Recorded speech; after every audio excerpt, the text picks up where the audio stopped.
We're back with another Genshin stream. Not much going on in Genshin right now. Mostly just doing my dailies, doing a little pre-farming for Skirk, and getting super excited for tomorrow's live stream. Even though it's not like a dev live stream or anything like that. It's just a regular live stream, but I'm still excited because I feel like there's a good chance we'll get some just first looks at what's coming next for Genshin. I feel like everything is such a mystery right now. I mean, we've seen a little bit of Nod Cry, and we've heard, some basic information about it, but it would be really cool to get even more info and just see more of, like, I don't know, for me this just feels so, I guess, unfamiliar, because usually when we're going to a new region, we already kind of know what's going to happen, because every region is kind of set up in the same sort of format where the traveler and Paimon go to a new area. We want to meet the Archon. We're going to meet the people and learn about the culture and their society. And I don't know. It's kind of, even though every region is very different, it's definitely a familiar format and a familiar sort of journey, I guess would be the best way to put it. But I just feel like I have no idea what's going to happen next, because we haven't even really learned why the traveler would even be interested in going. Well, okay, so we do have a little bit of information, right? We heard from Mavwika about Dottore set up a base there, and I mean, they've laid some groundwork, but we don't really know for sure exactly what our mission is going to be. I mean, I assume it's going to be in regards to Dottore's plan and Project Stuja and all of these kind of, like, I guess, little tidbits that we've picked up along the way. But I still can't really envision what that's going to look like, Is it going to be just Paimon and Traveler walking into the region and just meeting people? Or is there going to be something, really different about it? Like, maybe we're going to get kidnapped, or maybe we're going to be in some kind of dangerous situation where we're in hiding or sneaking around or undercover, or I don't know. I just feel like in some way it will be different than just strolling into Nodcry and like, hey, let's meet the locals. I just feel like it's probably not gonna be like that. They've pretty much already said, it's a very dangerous place. Even in the last quest, when Venti calls Varka, he's saying, like, oh, I'm in Nodcry, I'm being attacked from every direction or something. He's like, the enemy's on my tail. And, like, I don't know, it just kind of set it up like this is going to be a very, dangerous, perilous place. So, I don't know, I feel like there's not going to be that same sort of just like, oh, let's be tourists and just walk around and look at everything. I feel like, I don't know, maybe I'm totally just misreading it, but I feel like it's just going to be a very, very different vibe from the other areas, which is exciting. And I know a lot of people were probably, like, maybe not as excited that we have a delay with just the regular, like, Snezhnaya, quests like normal. But I don't know. I guess I'm not afraid to try something new and see what the devs are gonna come up with.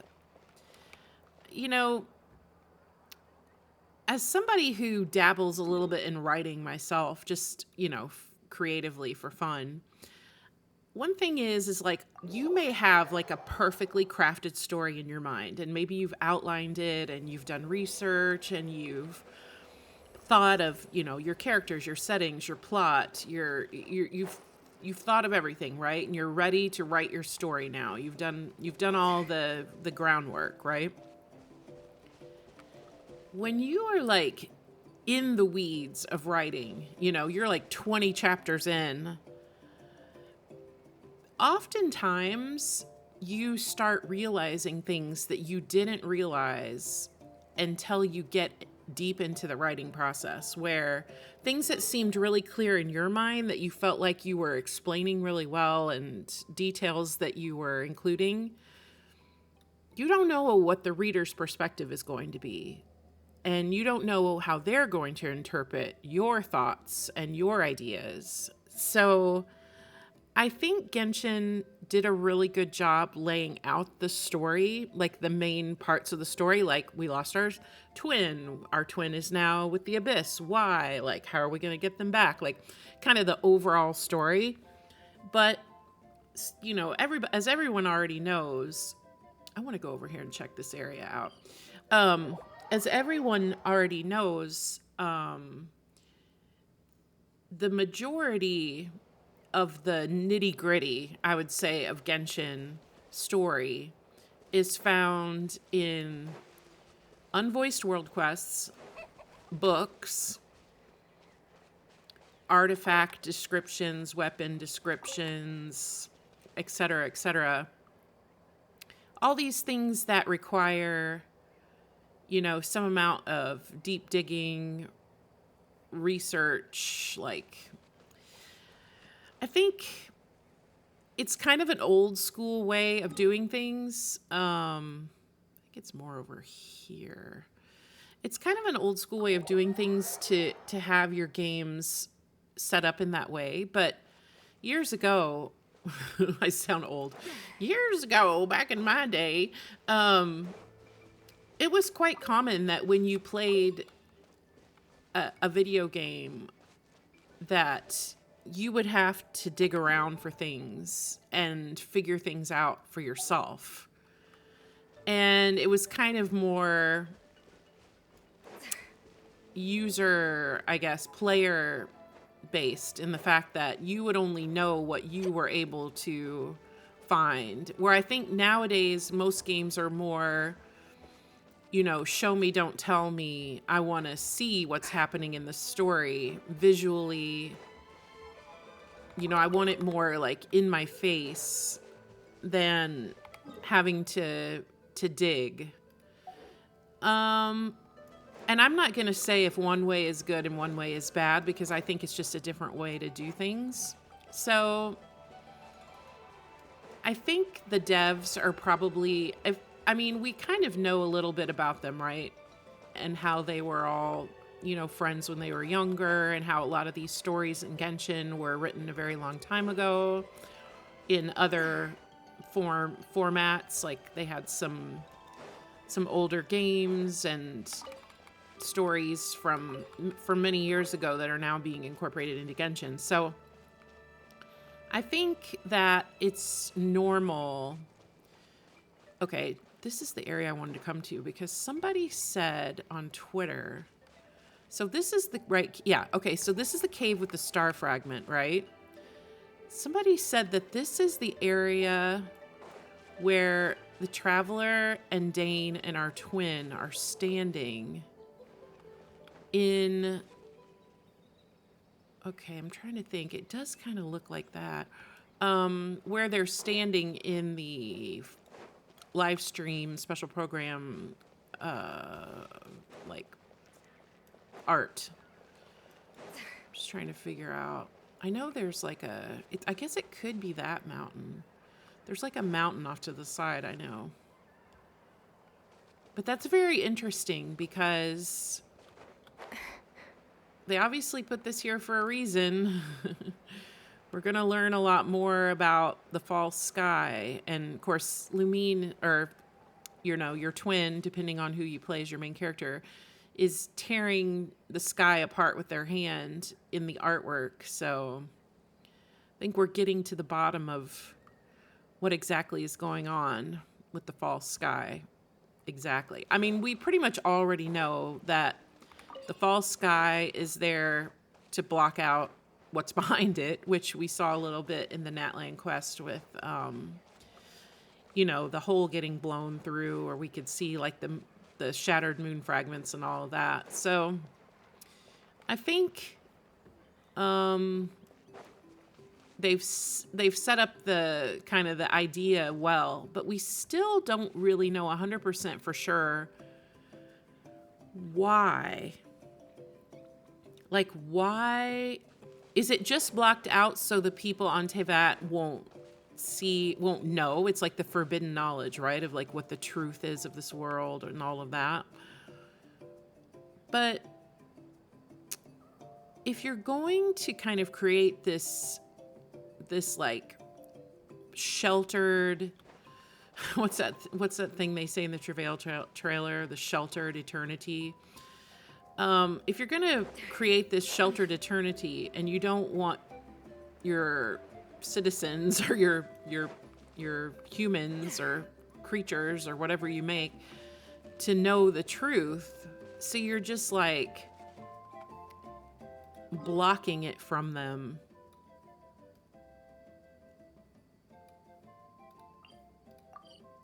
But some people knew the truth, right?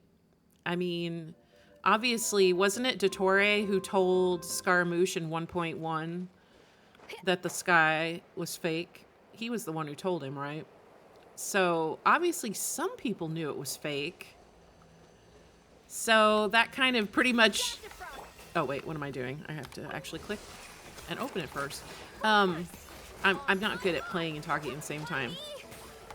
So you have to think, like, whenever it happened, whenever this fake sky was constructed, and we don't know how long it's been there really for sure. I mean, we can kind of guess. Obviously, there would have been someone, whether it was humans or dragons or aliens or whoever, that knew that they had covered up the sky with a fake sky. And word of mouth down through the centuries, that's a pretty big fact that is probably most likely going to be passed down for generations, right? So the only thing you could do to keep that from happening would be to either wipe out every living thing where there wouldn't be anyone alive who knew the truth, or you would have some way to basically brainwash people into forgetting what happened, or create some alternate story like, the sky just changed for some XYZ reason or whatever. I mean, you would have to do something like that. Or the people who were alive, or the dragons who were alive, or whoever was alive when it happened, would know that it was fake. So I think we've seen firsthand that even though it's been thousands of years, there's still people who know the truth who can pass that information on to others, just like what happened with Scaramouche back in 1.1. So I think Nodcry is going to be one of those places where all the old stories, well, not stories, but facts, I should say, all the original, like, truths of this world, if you want to call it that, are kind of alive and well. It's just a place where, there's no Archon, I don't think. Oh, Nodcry is part of Snezhnaya, but it seems to kind of operate outside of the Archon's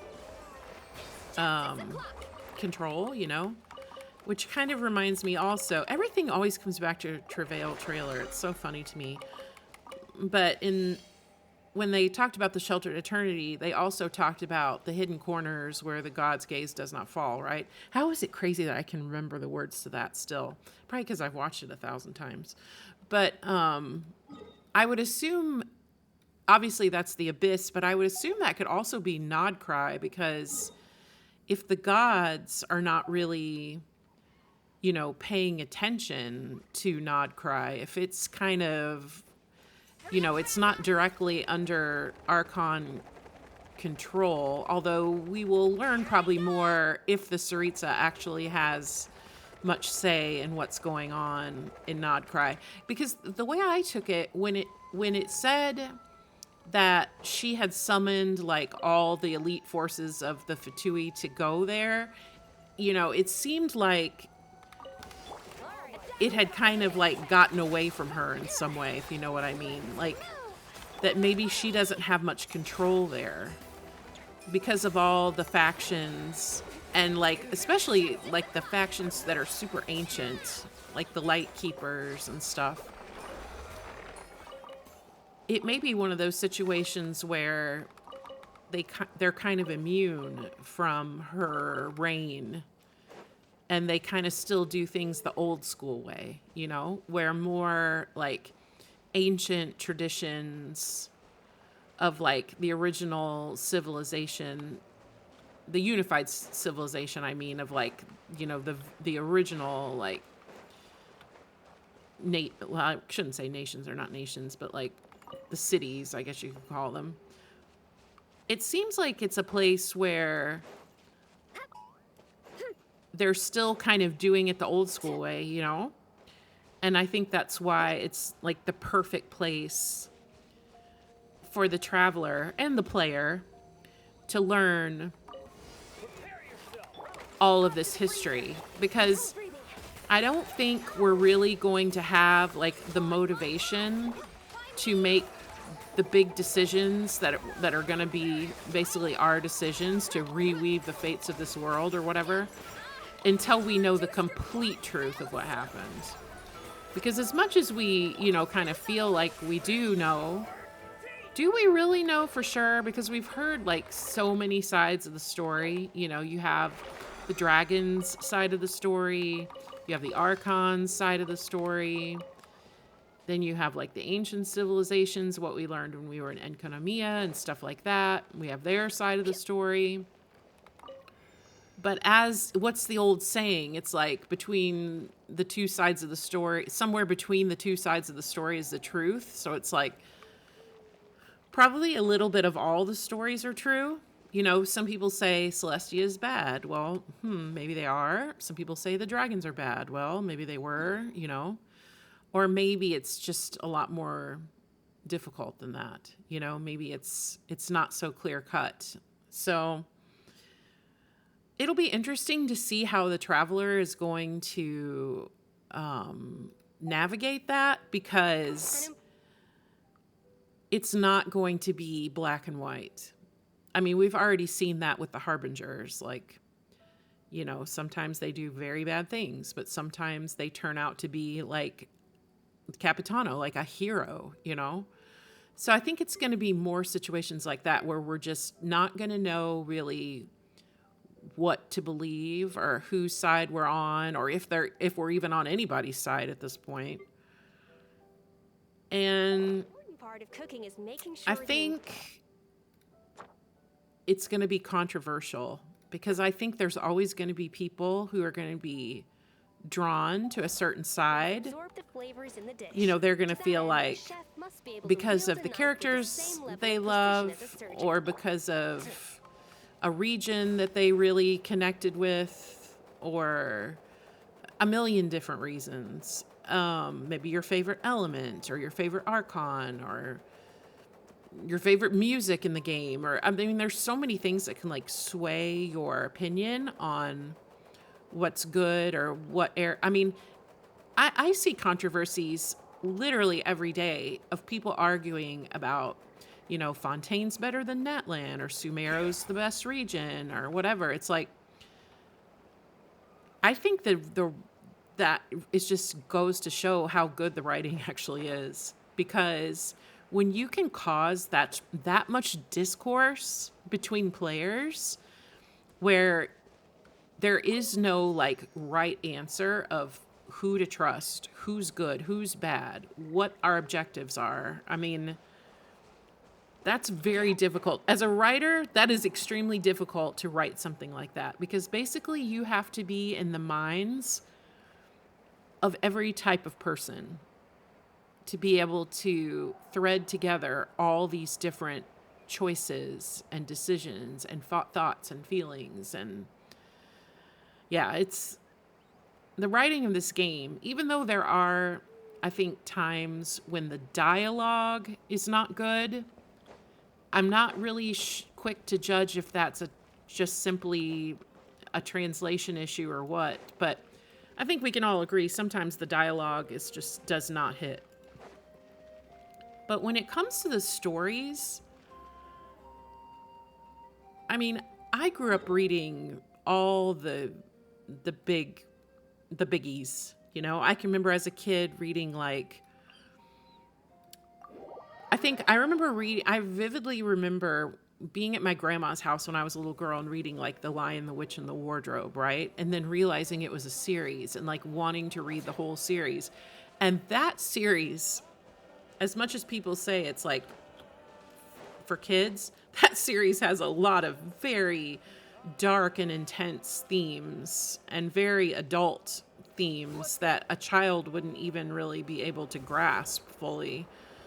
And I think because I grew up reading so many of these types of series that really just made you think and made you really dive deep into character motivations, plot, stories, what they're trying to convey or what you can learn, or I don't know. I think it's like it's like a skill, you know? Like reading for that level of comprehension is a skill that takes a lot of practice. And if you're somebody who doesn't read novels or long book series, or it's not for you, you're not interested, and I'm not going to pass judgment because I don't think everyone should be the same. People are different, and some people just, that's not their thing, and that's fine. But I think if it's not your thing and you're really not used to reading this kind of epic journey, I think it can be very difficult to follow, to stay engaged, to care. You know, I mean, I have friends who just, you know, fast click as fast as they can through every story. They put on other music in the background. They're just trying to just press through it, you know, and get through it as fast as they can. And it's literally like torture for them. And I'm not the type of person that's going to be like, oh, you're doing it wrong, or oh, you shouldn't be doing that, blah, blah, blah, blah, blah. Like, to me, I'm never going to be that person that tells you how to enjoy your game or how to play or what you should be doing. That's not right. And it should never be that way. But on the other hand, if a game is very story driven and has this huge beefy lore and lots of dialogue and lots of stories and lots of times where you just literally sit back in your chair and just watch, you know, where you're not fighting or killing anything, Let's go. that might not be for you. It may not be your type of game, and that's okay. Like, I think that's one thing that people have forgotten. I think Genshin doesn't have to be everybody's game. It's just for the people that like it, that enjoy it, that feel like this is something they want to do, you know? At some point, I feel like we lost that. I don't know why. Where the game was being basically just shit on because it wasn't doing XYZ, or it wasn't fulfilling, you know, everybody's wants and needs. It's like, I don't know. Maybe I just look at it as like I said, I write for fun. I enjoy writing.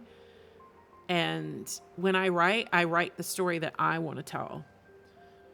And, you know, if it's something that I post to like AO3 or something, or share with a friend, and they're like, I don't get it, or this doesn't make any sense, or I don't think this character is doing the right thing, or blah, blah, blah, blah, blah. You know, I'm used to that. It's like, yep, well, you're entitled to feel that way. But that doesn't mean I have to change my story to suit what you think it should be. That literally goes against the entire creative process of storytelling. When somebody's telling you a story, you're just supposed to sit back and listen. You're not supposed to micromanage it and make demands and try to get people to create the story in the way that you want. You're just supposed to enjoy the person's story that they created. It's their creation, right? And if you don't like it, fine. Stop reading it. And I know people get so mad when you say that. Well, if you don't like Genshin, just stop playing. But really, is that bad advice? I think that's pretty good advice. I don't know, for me, like, there's been games that I've played that I've quit. And I just walk away, like, no hard feelings, you know? It's like, I just don't want to play this game. It's not for me. I don't literally make it my mission in life to go around and tell everyone not to play it. That's one thing I just will never understand. Like, if you don't like a game, you can passionately dislike the game, and that is fine. But when you make it your mission in life to literally go around and try to poison the minds of every person to believe what you believe, I don't understand. I really don't understand that thought process. I don't know. To me, it just doesn't make any sense. I mean, you could put it in, like, you could make an analogy in, like, the most basic terms. Like, if you like chocolate ice cream and you hate strawberry ice cream, do you just go around, like, to every person you know and every situation and just be like, God, strawberry ice cream is so disgusting. I don't know how anyone can eat it. If you eat strawberry ice cream, like, you are just a terrible person. You obviously just you're just brain dead and stupid. And, you know, that's the way I feel when I see all these takes, like, about Genshin and about a lot of games, because it's not just Genshin. I mean, a lot of games get crapped on.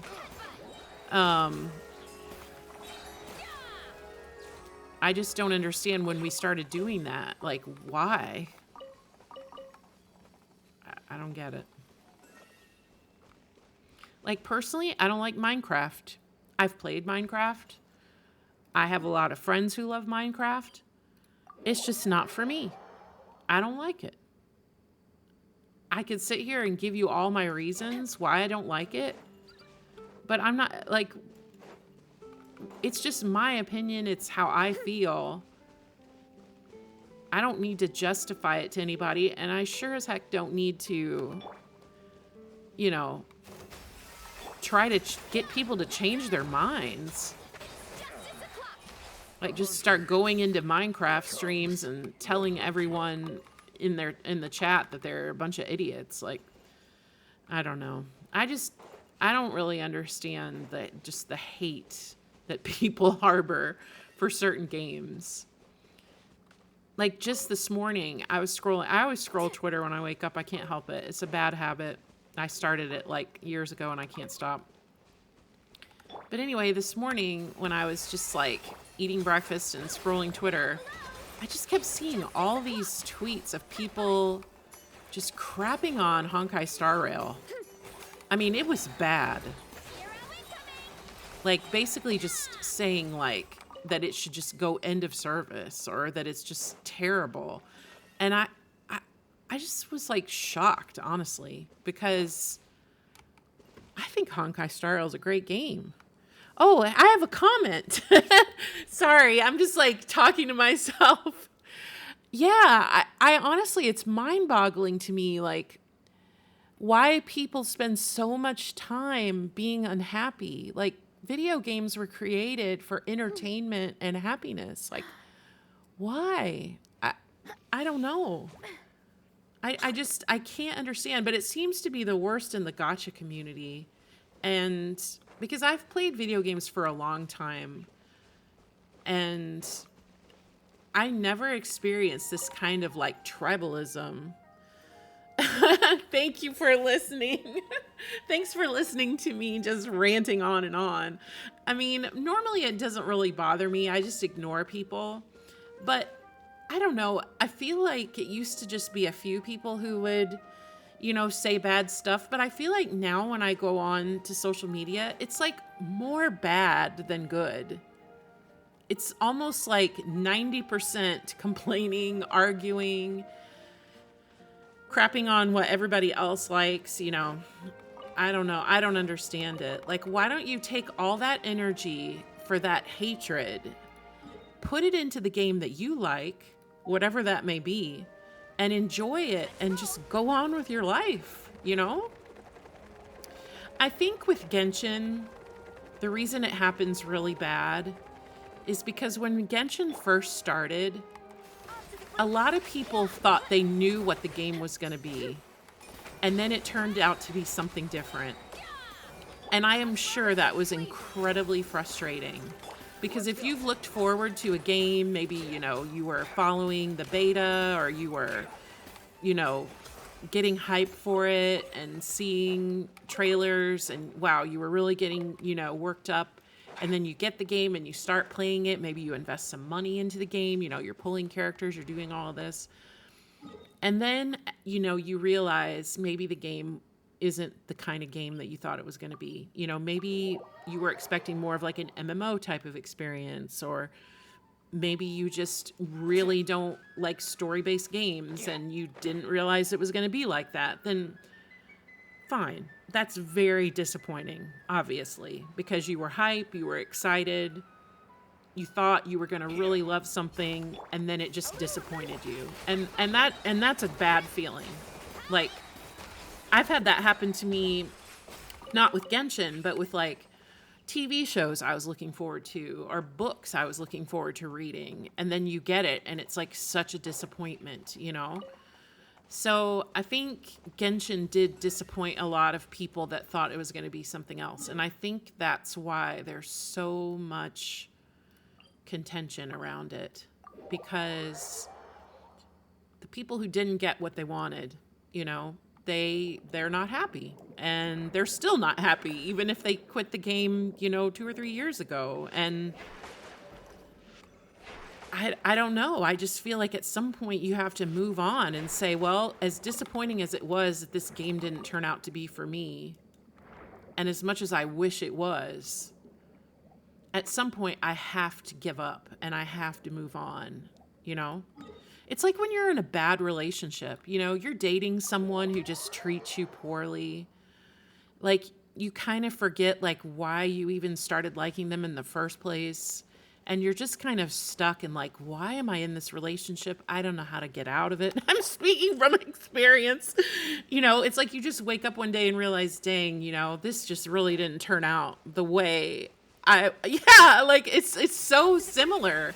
This relationship really didn't turn out the way I thought it was going to.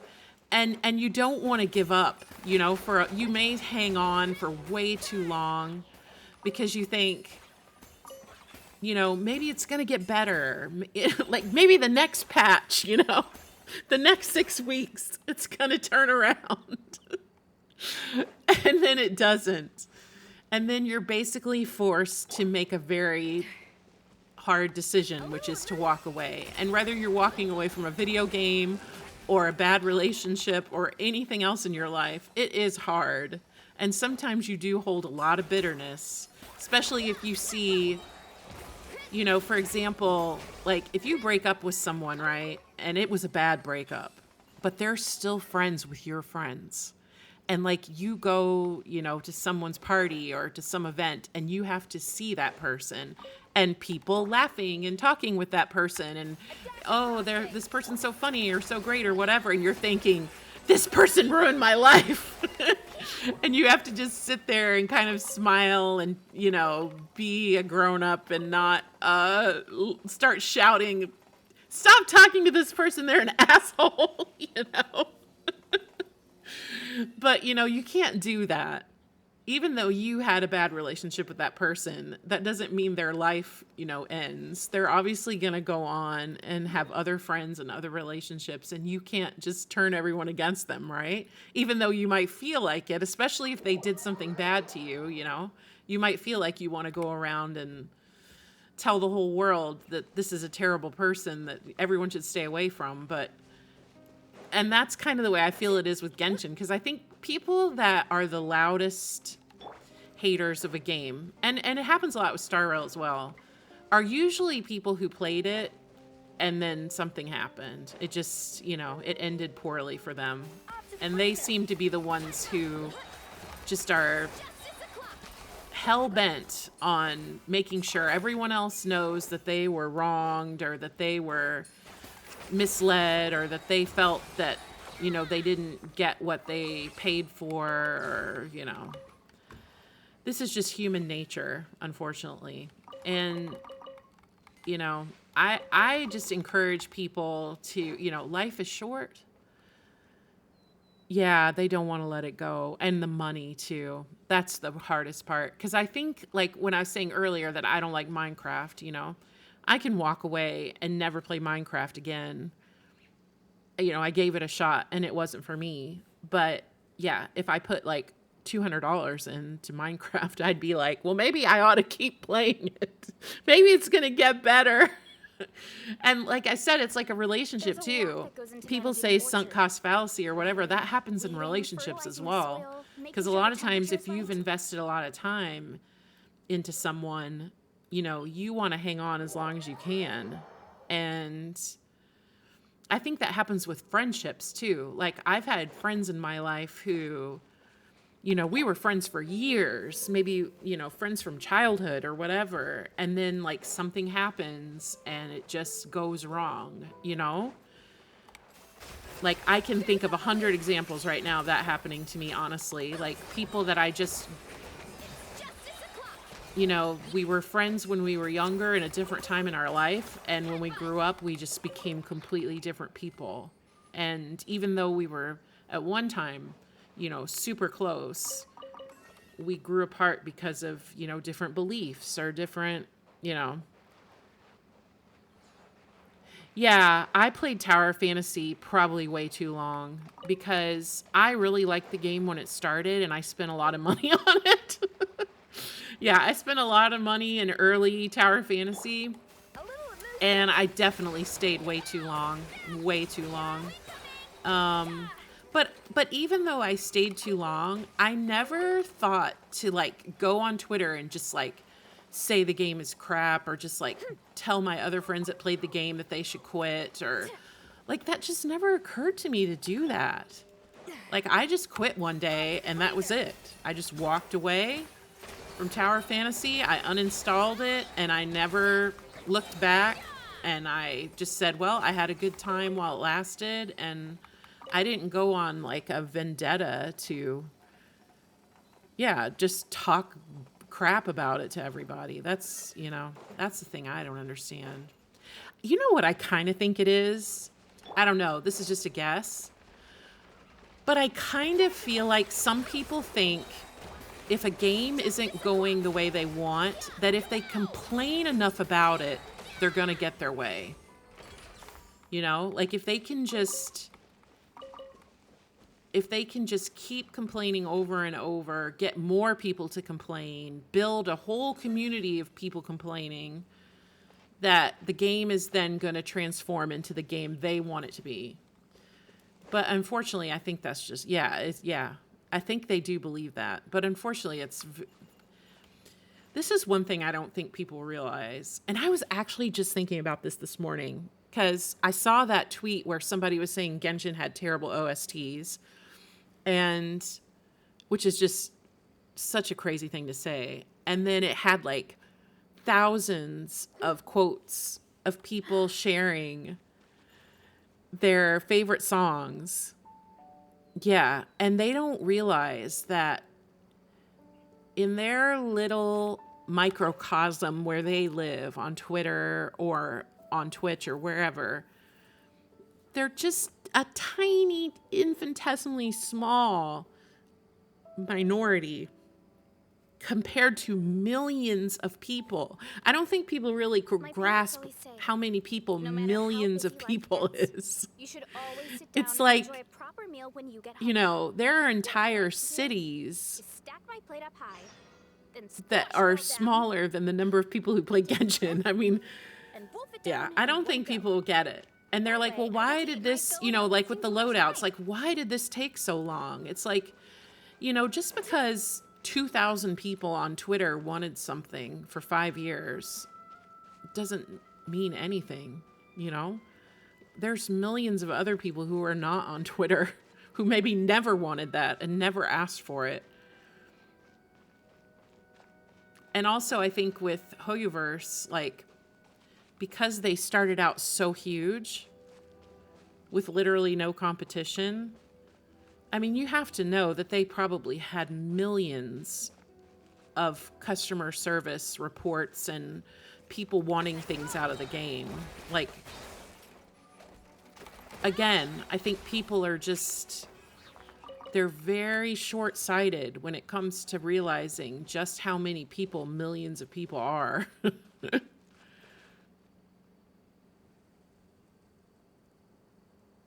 No, I haven't seen the new artifacts.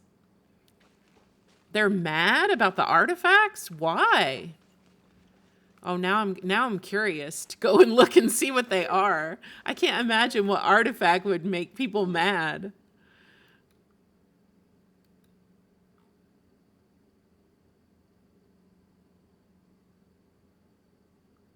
Oh, the loadouts. Right. Yeah, that's what I was saying. Like the artifact loadouts people had been begging for years, but like you have to understand that a couple of thousand people begging for loadouts on Twitter doesn't outweigh what millions of other people have been asking for. I mean, there's probably people who've been asking for years for more Serenity Pot load space, or people who have been asking for more hangouts, or like, I mean, I think people are just very close-minded to think, well, the thing that I want is obviously what everybody wants, right? I mean, of course. Doesn't everybody think the way that I think? You mean people have different opinions than me? Yeah.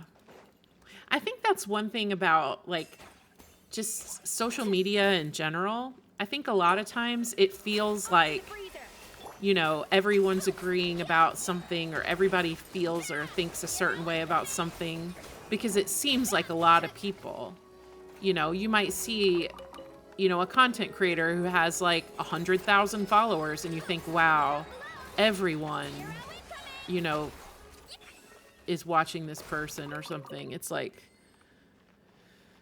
yeah, the sets, yeah. I mean, I think it's fine. Like, I personally don't really care about artifact loadouts because I have artifacts for every character and I don't swap or switch. Like, I've just farmed a set for everyone. So I don't care, but I'm not going to sit here and complain like, I don't want loadouts. Like, I don't care. Sure, loadouts, that's great. Some people can use them. Some people won't use them. Fine. Like, I don't care. I'm not going to get all upset about it. I don't know. I think a lot of people just let their video games become too entangled in like their life and forget that this is just supposed to be for fun, just have fun. And if the game's not fun, then don't play the game. Go find another game that's more fun, I don't know. It's a mystery. But I think it's like, yeah, I know. I saw that too, I think, like, I was watching I Win to Lose's video about it, and I think he explained it really well. Like, it's kind of hard to tell just from the little description that we got in the dev notes exactly how it's going to work, because there's still a couple questions about, like, will it remember the alternate choices that you chose? Like, will they automatically go back on when you swap it back? And are you going to have to manually put them back every time? Like, there's still a lot of questions because nobody has seen it yet. It hasn't been beta tested. No one's played with it yet. Which I'm surprised they didn't put it in the beta testing, to be honest, because it seems like that would be something they would have wanted tested. But I think maybe they were trying to keep it a secret or something. So it'll probably not be perfect. There's probably going to be people who don't like it and think it's terrible. That's inevitable. But I do think that Hoyo has a lot of times when they implement something new, like what they did with the elixir. You know, the elixir, everybody thought it was going to be great, and then it ended up maybe not being so super great, and then they made some changes to it, and they keep changing it. They've changed it like several times and added things to it several times. So I think if they come out and they're not good, I think they will continue to work on it. I mean, I will never believe that Hoyoverse wants any aspect of their game to be poor. I don't believe that. When people are like, oh, you know, Hoyo doesn't care about Genshin anymore. It's their cash cow. They're not putting anything into it. I don't believe that for a second. No way.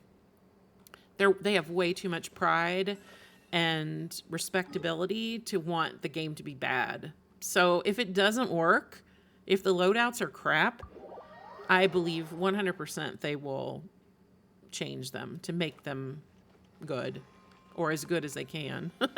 I don't think they'll probably ever be good enough. Ace, hi! We're just complaining about people who complain. We're complaining about complainers. One of your favorite topics. I was just talking about the loadouts and how some people are automatically assuming they're going to be crap. But I'm going to wait and see. I'm not going to jump on the bandwagon yet. Yeah, always. It's the same thing. Every time they add anything, people are like, well, it's going to be bad, whatever it is. Oh, man. I feel sorry for Hoyoverse. I feel like if I had to deal with people constantly like saying everything that I did was crap, I think it would probably hurt my feelings. I'd be sad. Yeah, I don't know. I'm sure they probably knew that a lot of people had been asking for a while, so I think they know that there's probably a lot riding on this for expectations.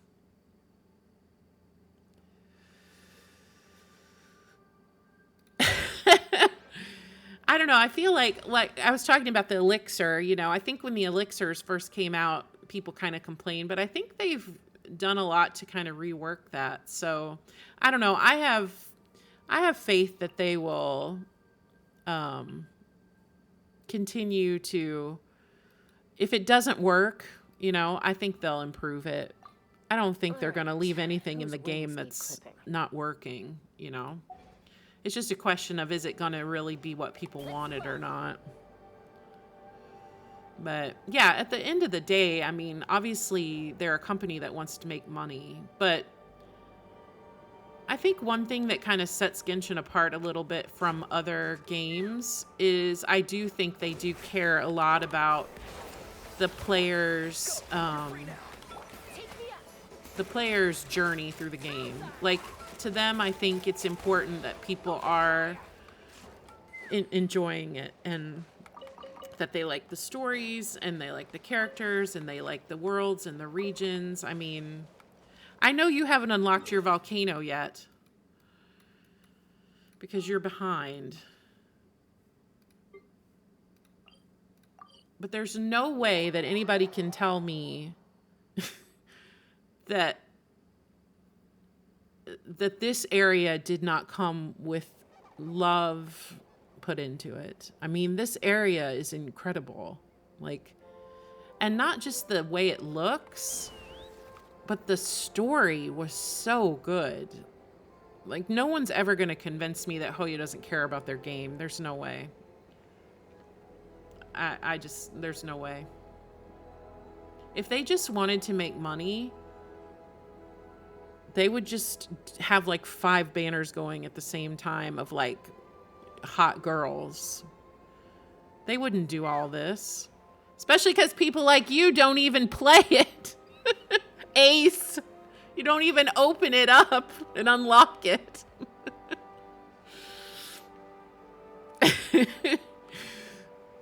Yeah, I think there's a lot of love and passion that goes into creating the world of Teyvat. I think it's a very enriching place. Oh man. Someday when you're bored and you have a lot of extra time on your hands, I believe you'll go back. You'll go back and open these places up, surely.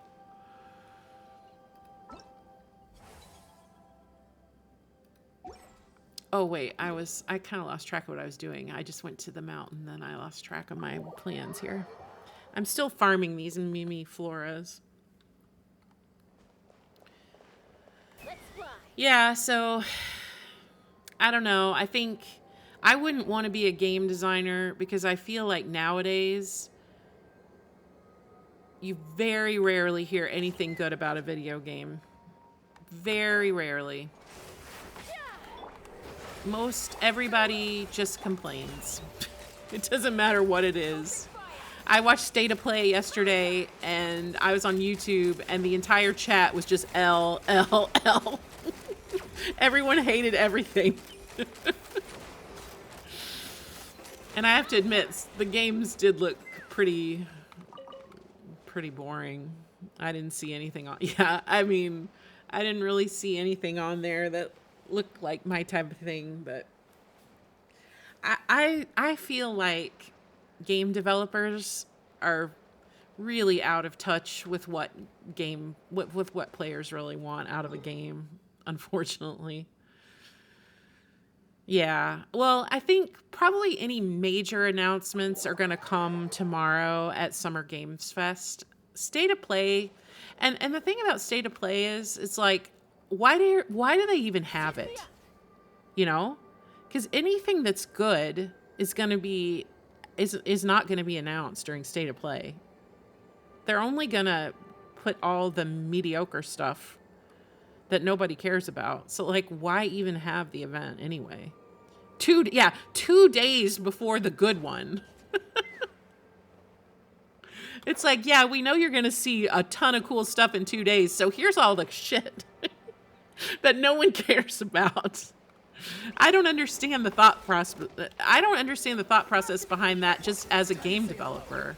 Just to know that if they waited like a couple of months till all the hype from Summer Game Fest is over, and then people could be like, oh, look, this like cute little indie game is coming. This looks kind of interesting. Like, people might be a lot more likely to receive it well when it's spaced out a little bit more, you know? I don't know. That's just me. No, I know. It wasn't even indies. Like, a lot of those look like indies, though.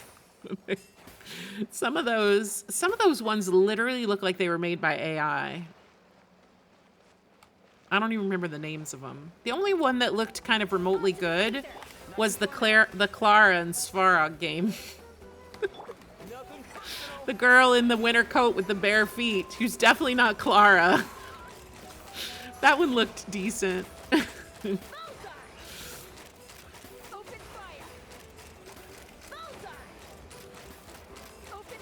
And even my friend who's a huge Marvel fan, I messaged him afterwards and I was like, oh, new Marvel game. And he's just like, yeah, it looks really pretty, but I don't like fighting games. And I was just like, oh, well, it's not even exciting for a Marvel fan.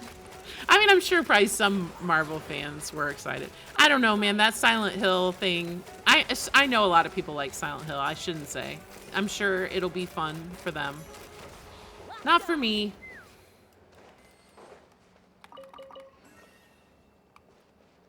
I still haven't recuperated from playing Resident Evil on my VR. I don't even know which one. The one where they go to the house where the family lives. I don't know which Resident Evil that is. But when I got VR, there weren't like a ton of games to pick from, so I got that one. And yeah, I basically played it because I spent money on it, and it was not a fun experience. It was scary. Yeah. Oh, I've watched a lot of streamers play horror games. Yeah, definitely more fun to watch than to play. Especially VR. That was terrifying.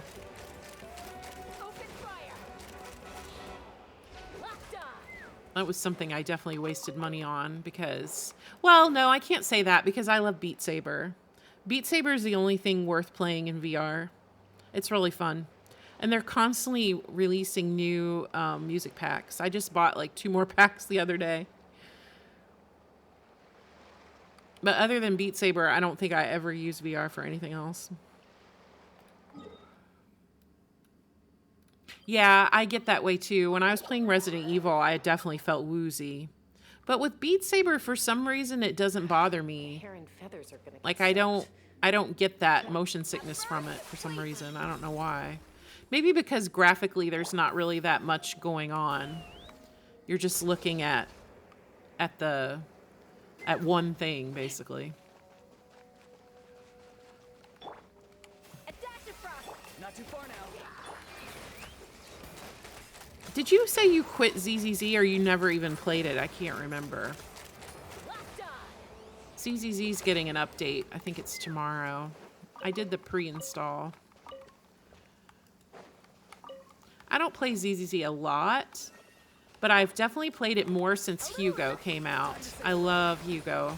Come here, you little rascal. Yeah, 2.0. I'm really not interested in the 3 new characters because right now I'm like still, well, I've got my Hugo team built, but I'm still kind of like tweaking their gear a little bit. I would like a little more crit damage on my Hugo. So I'm just planning on playing the game with that team. Hugo, Lighter, and Lycon. That's my husbando meta team. And I probably won't play anyone else. Well, I have other characters, but right now I'm just mostly playing with them. Yeah, they're so fun. Hugo is everything. Perfect voice, perfect character story, perfect play style. Like, he just turned the game around for me. I don't know. I just love everything about him. It's definitely gotten me back into playing more often.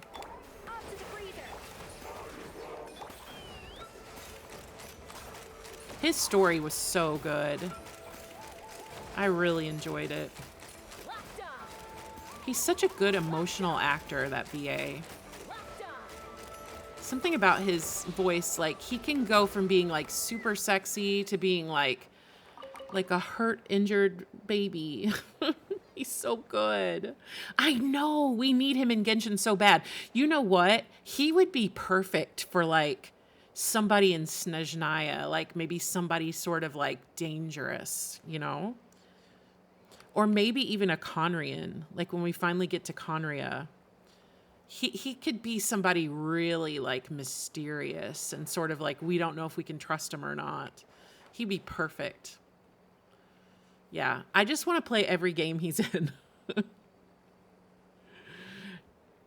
Oh, I love Dottoro's VA. Yeah, I thought he was great. I really loved that whole Sumeru part with him. And when he comes out at the end with Nahida, that was peak. That was such a good scene. Yeah, his voice is so cool.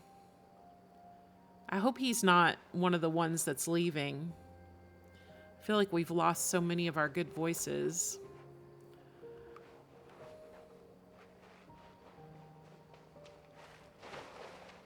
I hope Regrader is playable as well.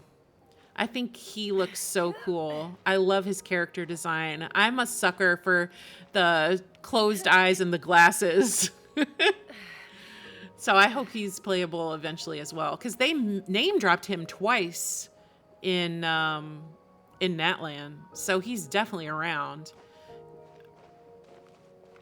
So I'm hoping he's playable as well. Super cool. And of course, Capitano, I want to be playable. Oh my god, I'm caught in a wind draft. Let me out. That was so funny. Wait, I can't. It's taking me away. Let go of me. That was so funny.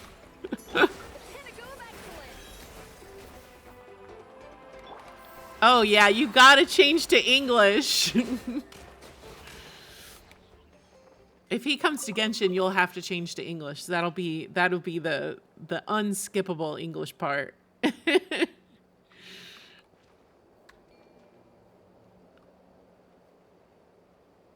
Especially if we get a new Paimon, then we lose the most annoying voice in the game. The thing about Paimon is, I just pretty much didn't think about her voice. Like, I mean, I never liked her voice, but I just pretty much, it was like a non-issue for me. But man, ever since her voice actor started opening their mouth and saying all that garbage, it ruined Paimon for me. In fact, the last Archon quest, like, I could not stop thinking about the VA the entire time I was playing it. It was like ruined, literally ruined. I know, war is over. I don't know. Like, I'm the kind of person that can usually overlook most things. Like, when it comes to, like, I don't know, like if there's an actor in a show who has something controversial happen to them, like IRL, like I can usually pretty much ignore it. Like if they're an asshole in real life, I'm just like, okay, whatever. I just like my show. Like I'm not going to pay any attention to like the real person. But for some reason, something about Paimon's VA, man, I can't let it go. I can't let it die. The hate is real. Unfortunately. Exactly, yeah. And I think with Hollywood, like we're so used to hearing about actors who do like horrendous things that we're kind of numb to it at this point. Pretty much every show I ever liked had at least one controversial person in it. I feel like there's more of these Mimi Floras around. I wish the guide thing would mark all of them. Yeah, it's going to be very interesting to see what happens with Paimon. Like, they definitely have taken their sweet time recasting anyone else. Like, I'm actually shocked they haven't recast Dainsleif because of all the collected miscellany things that he has missed over the last several months. Like, I stopped watching them just because he's not voicing them. And I used to look forward to those. Not because of the information that was in the collected miscellany, but just because I wanted to hear Dainsleif. So I just totally quit watching them all together because he wasn't in them. But I feel like that's got to be replaced, right? It's too important. I mean, Dainsleif is literally probably the most important character in the game outside of main character. Even more important than Paimon, I feel like. Because the Travail trailer is basically 100% about Dainsleif, and it outlines the entire story of the entire game. Like, there's no mention of Paimon in Travail. They don't show her or mention her at all. So we need Dainsleif back. Like, we have to have him. It's like not optional. And I just pretty much know there's no way he's going to be in this update next week. It's so sad. Off to the freezer. Not too far now.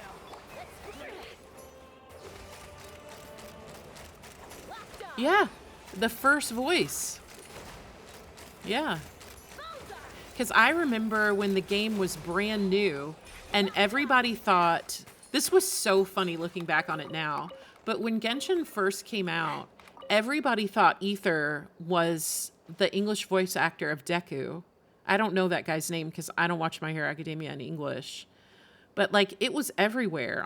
Everybody on Twitch and Twitter was saying like, oh yeah, that's a VA for Deku. And it wasn't even because they hadn't even announced Zach Aguilar's name yet. Like, we didn't even know he was in the game. But we knew who Dainsleif was immediately, obviously. I mean, Yuri Lowenthal's voice, you can spot it a mile away. I don't know. It's very upsetting when I think about it because, like, I don't know. I just, it's so unfortunate that it happened. It really couldn't have been a worst case scenario, really. And I don't know. I mean, whoever they replace him with, I just don't see how they're going to measure up. Unless they get somebody big. And at this point, I don't even know who that would be. Who could even fill the shoes. Like, I don't even know what big English VAs are not already in Genshin at this point. Matt Mercer, I guess, is probably about the last one left. So, maybe they could get him. He's probably SAG, so they can't get him either, so... Yeah, I don't know what they're going to do. Maybe they could pick a British guy. That might be kind of cool. They should just make him Silas. Oh my gosh, imagine Silas's VA becomes Dainsleif. And they go back and revoice the entire game and cover up all the old stuff. I would start a fresh game and play the whole thing over again. I would die. That would be, but you know what? His voice actually fits because he's got that mystery. He's got that edge, you know? You'll watch the videos and not the game. Well, probably everyone would just upload all the re-upload all the Dainsleif story quests because that's what happened with Tainari. When Tainari got replaced, a bunch of people uploaded all his stories and stuff redone because obviously nobody could go back and do it again unless they had a second account. So yeah, that was very popular. I remember when he got recast. Go! You're free now! Let's run. Open fire. Bullseye.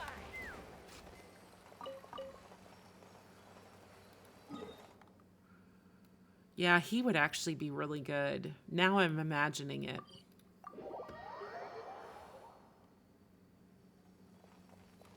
Because that's the most important thing about Dainsleif is that he has to have that mystery in his voice. And that edge of like something's going on, you know. That takes a lot of talent. And he's evidently able to voice in Hoyo games because he's doing Hugo. So there shouldn't be like a contract problem. I'm getting my hopes up. What am I doing? I'm getting my hopes up. Stop me. Someone stop me quickly. It would be too good to be true. Honestly. It would actually be an upgrade. And that's saying a lot. I would freak out. I would lose my mind. That would be a C6 day one.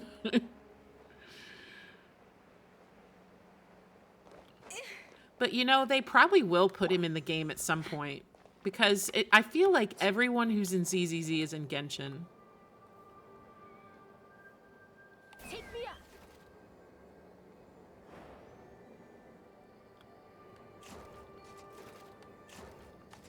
I need to find more of these Mimi Floras.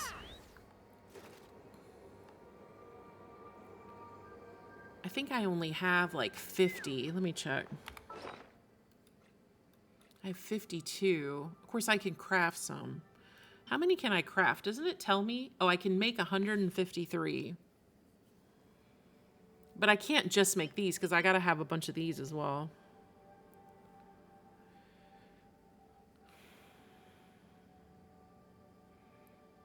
Oh, so funny. Somebody just replied to my tweet about Yuri Lowenthal saying he hasn't been in doing Pure Vanilla Cookie either. in Cookie Run Kingdom. I don't play Cookie Run Kingdom in English, so I didn't even realize he was in it. So apparently Cookie Run Kingdom is also in the collective work refusal. Nice. So ridiculous. I don't understand why. I don't know. I don't even want to get on the topic of the strike because it makes me angry, but I just feel like if a game is not meeting your expectations for whatever reason, like then you should be on a formal strike. And if you're not on a formal strike, then what are you doing? Because this is the way I look at it. Okay, now I'm going to get off on a tangent, but I can't help it. When you auditioned for the game, it was not a union game. When you accepted the role for the character in the game, it was not a union game. So that's on you, right? Am I crazy to feel that way? Like, I just don't feel any sympathy at this point because it's like, if you don't want to work on a game that isn't union, then don't start doing it in the first place. But it's already basically public knowledge now that they all took the parts so they could force Hoyoverse to become union so they wouldn't lose all their VAs. That's like so underhanded and terrible. I think it's absolutely terrible way to run your business. If you feel like that your group has the best voice actors available and their quality is superior, okay, then why are you accepting roles for non-union games in the first place? That's what I don't understand. That's like saying, okay, I am a Michelin star chef. I'm going to accept this job at McDonald's because I'm going to turn McDonald's into a Michelin star restaurant. Now, I'm not saying Hoya versus McDonald's, but I'm saying on the size, like McDonald's obviously being a gigantic franchise that makes billions of dollars, similar to Hoyoverse. It's like, why do you think that you are so special that you can come into a game and change it? That's what I don't get. Like, the entitlement is just insane. I don't know. I don't understand it at all. Yeah. And yeah, especially when it's not even in the same country. That just adds another layer of complication. I literally think they thought, okay, all us union actors are going to take a job with this company. It's going to become a multi-billion-dollar company. And then we're all going to refuse to work until they do what we say. I think that's a terrible way to conduct business. They should have never taken the job in the first place. In fact, honestly, if I was Hoyoverse and I hired you to play a part and you signed a contract with me to play that part and then you decide you just want to stop working because, you want to control the way I do run my business, you'd be fired day one. Day one, out. Because I've already lost all trust in you. I have no trust in you anymore. I don't know what day that I'm going to come to you with an update and you're going to refuse to do it. Like what? Okay, this time you're going to do it, but next time you're going to be on another work refusal because I'm not doing what you say. Like, shouldn't have taken the job in the first place. If it really means that much to you. Yeah, they weren't supposed to take the jobs in the first place, except, of course, we've all seen now the SAG literature that says, take the job and then flip the game union, which is literally the mantra of their entire corporation. Honestly, if I was a game developer, I would never book a SAG voice actor again, ever. Because to me, the entire livelihood of my game is hinging on a bunch of people who may or may not decide to stop working at any given moment.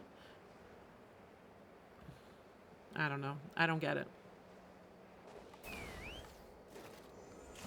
I don't get it.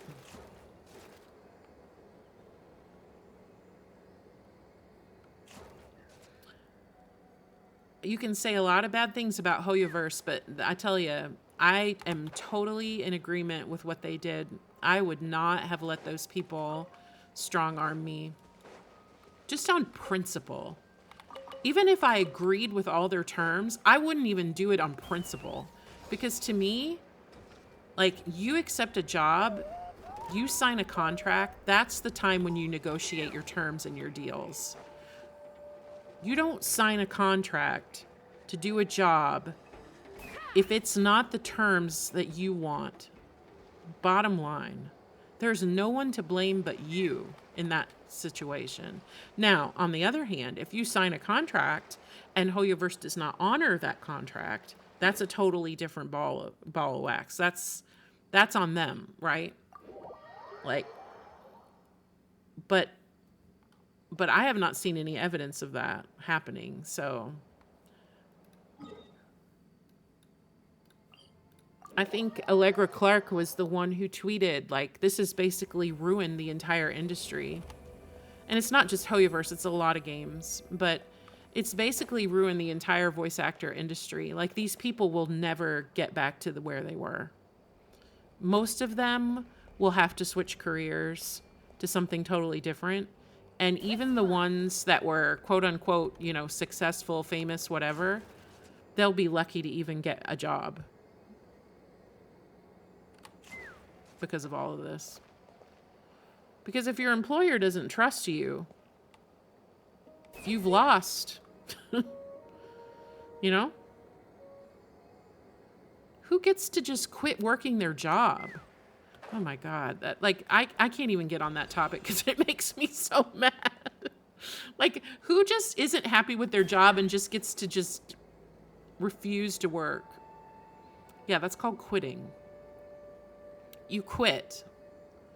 I want to find more of these Mimi Floras. So you quit your job, basically, and now you're mad because you're getting replaced from a job that you quit.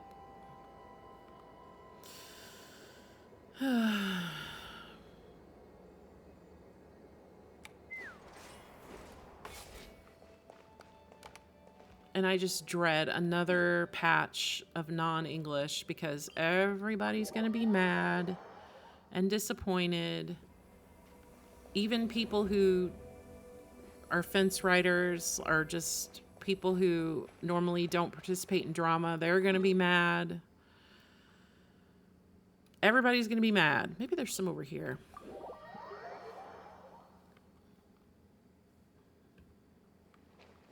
For no good reason. Especially because it's already been shown that they're getting paid a fair wage. That's already been said by multiple people. They were already getting paid a union wage. They already had protections from multiple fronts. Protections set up by the Chinese government, protections set up by the state of California. It's like everything just boils down to the fact that they just want the game to be a union game because they just want it that way. Because that's what they want. Which is so funny to me because it's like, oh, then if it's a union game, then we can have lawyers that will help us. It's like, you think this union's going to help you? This union's done nothing but destroy your entire career. I don't know, man. It's all just crazy. Anyway, I have to change the subject or I'm just going to keep ranting about voice actors. Anyway, positive topic. Tomorrow is a live stream. I am very excited to see what the Dainsleif quest is going to be, if we're getting a Skirk story quest or not. I saw on the Japan Twitter account for Genshin Impact that Tartaglia is doing the live stream for them, which means he's in the story. So that's exciting. But of course he would have to be in the story. I mean, he's Skirk's protege or whatever, so that's exciting. There's just a bunch of ghosts around here. I thought maybe some of those Mimi Floras would be around here, but I guess not.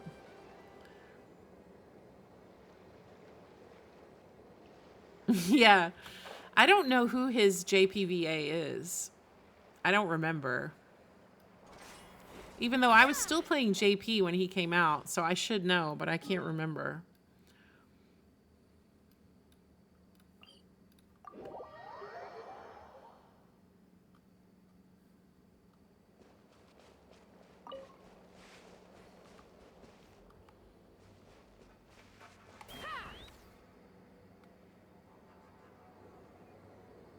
All right, we're on the lookout for big purple things.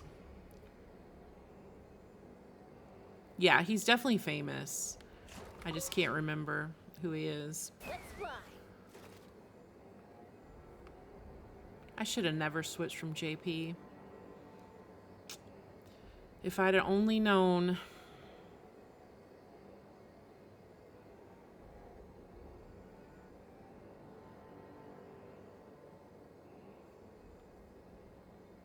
Oh, wait, there's some down here I think I remember. Aren't there? No? Yes? No?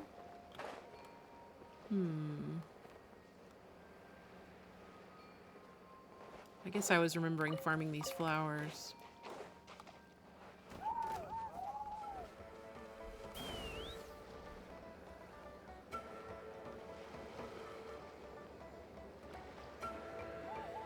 Where are these purple guys?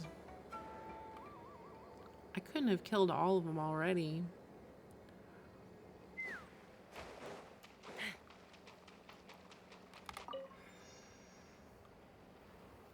Take me up.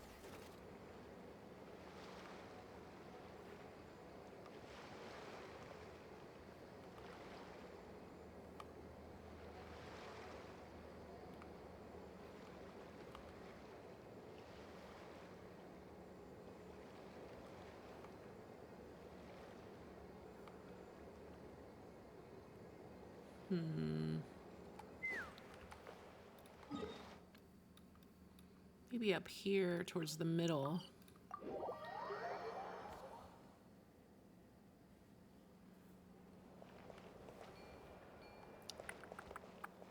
Let's see. Oh, I can hear Capitano. Where is he? There he is. Let's go visit him. Thrain, my goat. They did you dirty. Look at him. Wait, let's see if we can get a close look. There he is. He's still breathing. I have hope. Oh my gosh, I can't see. Oh my gosh, I'm stuck. Oh no! Okay, there. I was stuck on Capitano. Come back. Please come back. We need you. He'll be back. I'm like 95% certain he'll be back. There's no way they're gonna just leave him sitting there.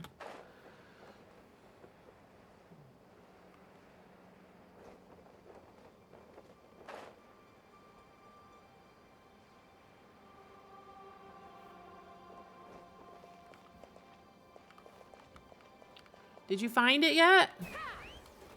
He is definitely famous. For something.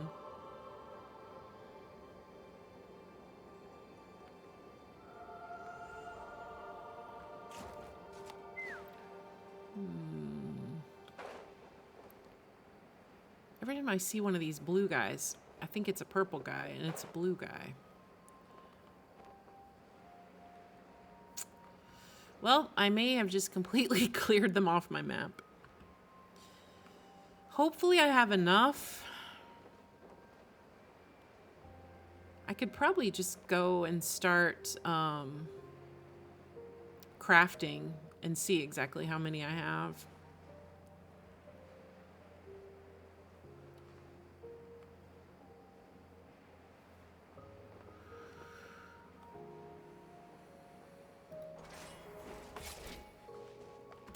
Let's see. I did my weekly bosses.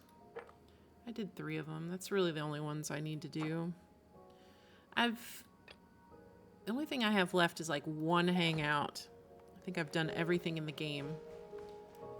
Except for one hangout.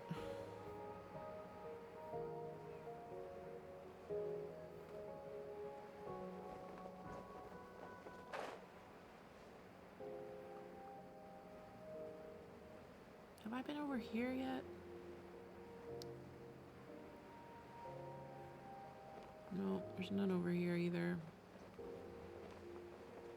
I wonder if there's any in the underground. Let me see. Wait, that's not underground, that's above ground.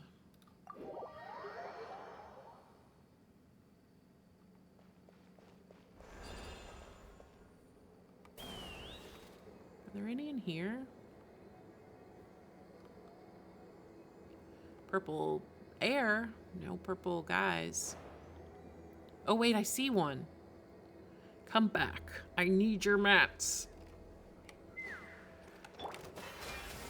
Time to say hello. Hold on, I gotta wait for my E.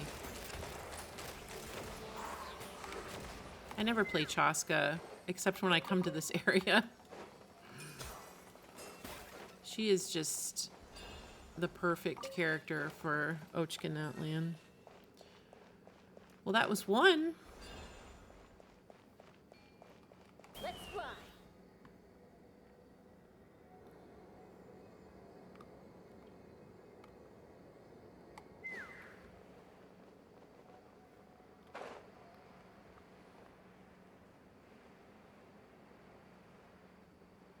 I could check the interactive map. But that requires effort. Oh no, this is the room with all the reading.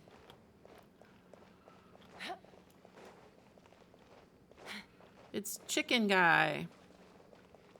I never can think of his name. I just say Chicken Guy. Actually, I think it might be a girl. I can't remember now. It's Dragon Lord. Chicken Dragon.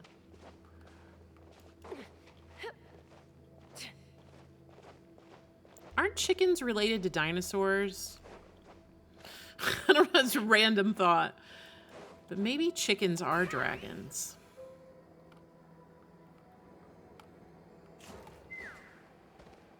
Should I go up here?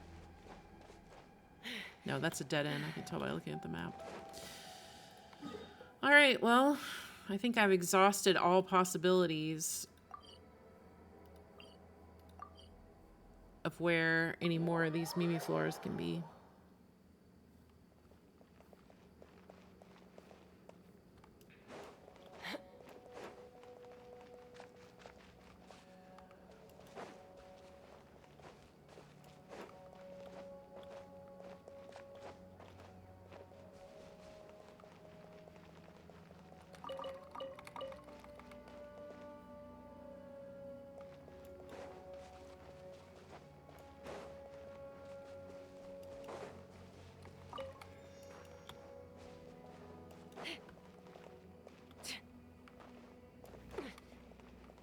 Take me up. They're all gone.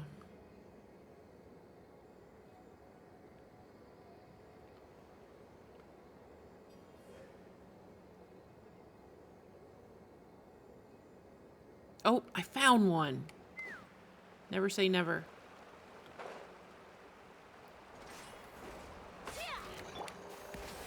Farewell.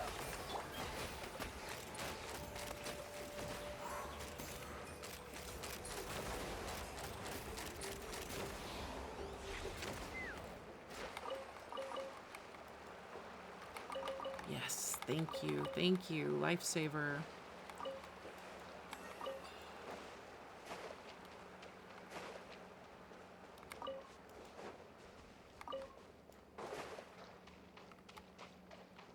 Let's fly. Now I have renewed hope. I think I still have... How much time do I have? Do I have a week? Let me see. Oh, I have almost 2 weeks. So I've still got time. I'm fine. I'm fine. I did something really unhinged. I don't know why I did this.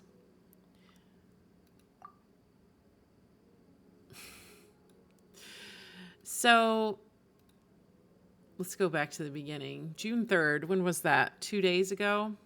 Yeah, so 2 days ago, for some random reason, I started pulling on Raiden Shogun's banner.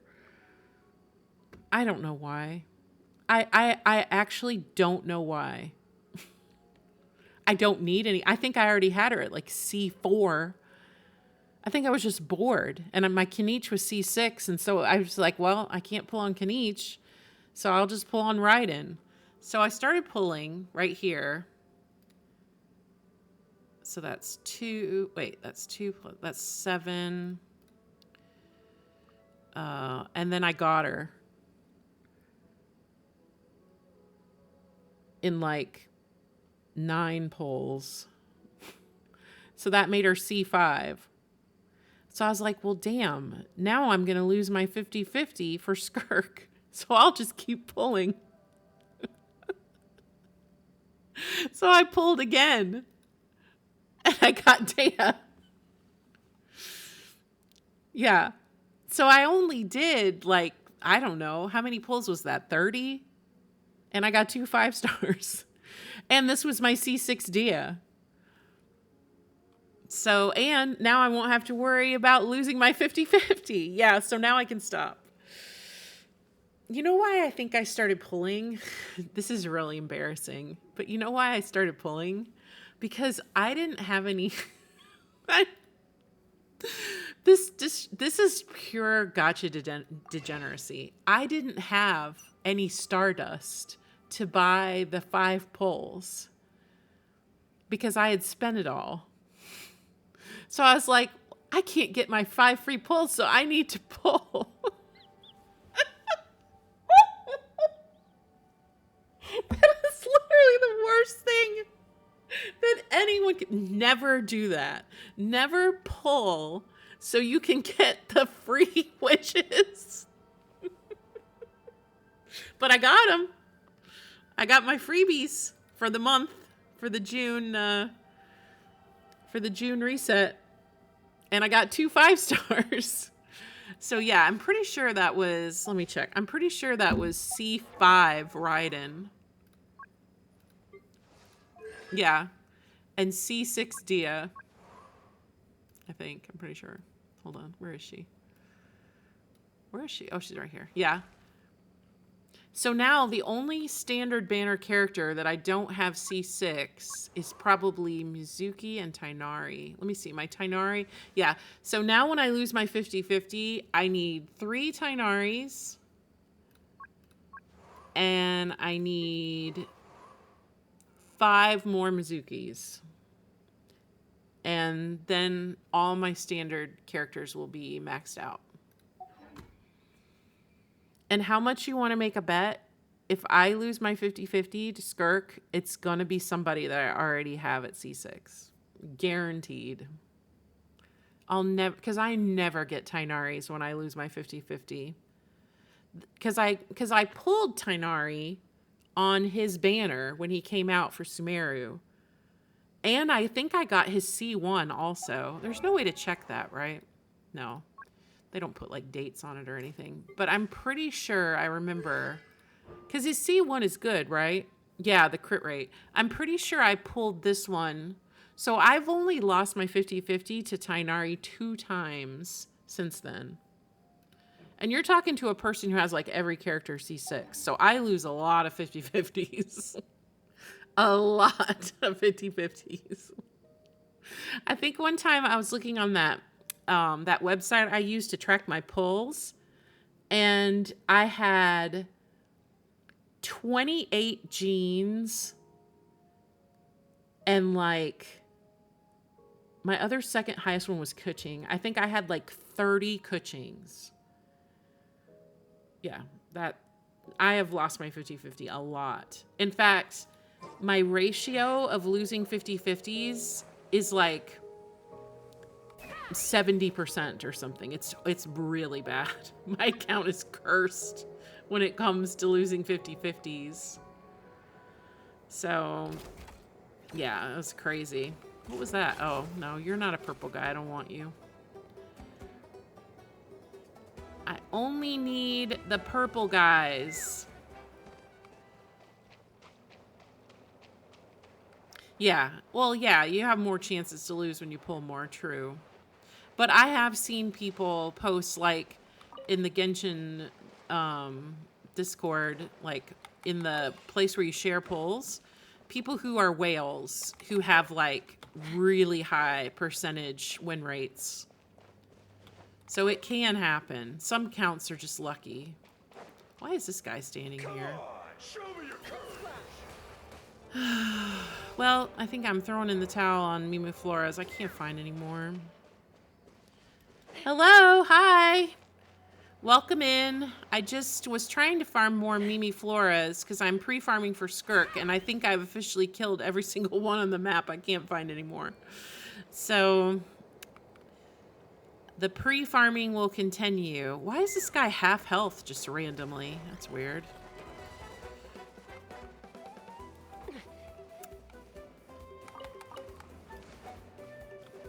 Yeah, I'm good. I'm good. Oh my gosh, I just found one. Oh my gosh. Okay, you are the person who just came into chat is officially my good luck charm. Open fire.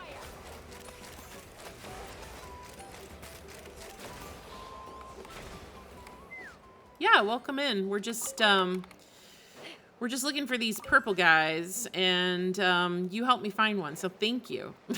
Because I was about to give up.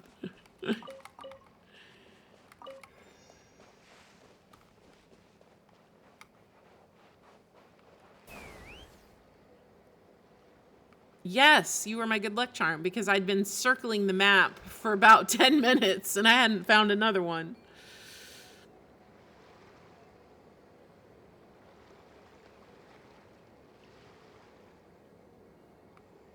But now I probably should really give up because I don't think anybody wants to watch me circle the map for 10 more minutes.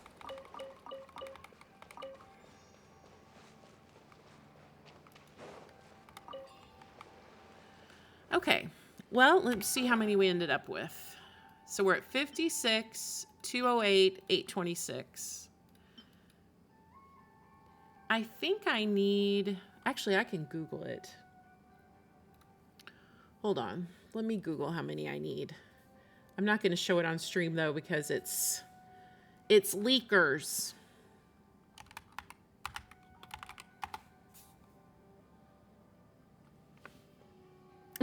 Switching to your account is giving up. Your account stresses me out. It's the exclamation marks. I just can't. It makes me very uneasy. Okay, hold on. Let me see how many I need. Okay, so I need 23 of the small ones, so that's obviously easy. 27 of the medium ones. Well, I've got more than enough. And 41 of the big ones, and I have 56. And then whistles. I need 27 small ones. Oh, thank you for the follow. I really appreciate it. You play Genshin and HSR? So do I. In fact, I played HSR earlier today. I've been pre-farming for Cypher. I'm really excited for her to come out. And, of course, for Finon as well. I've been trying to get some more good relics off the new set. So I love HSR. It's one of my favorite games. I've been playing since day one. And Genshin 2. Yes, Finon, my baby. He's coming next month. I can't wait. Okay, so whistles, I need 27, 23, and 15. So I've got plenty of those. Oh, I need these mirrors. I forgot about that. I need 5, 14, and 14. But I can probably make... Oh, yeah, I can make more of these. And 6. Wait, I can make 25 of these, and I only need 14. Yeah, I still need more of these. So this weekend, I'll have to farm these guys because I don't have enough. And then for gears, I need 36, which I have plenty, 96, and 129. So I'm done with gears. Contention books. Oh, I bet I don't have any of those. Contention books.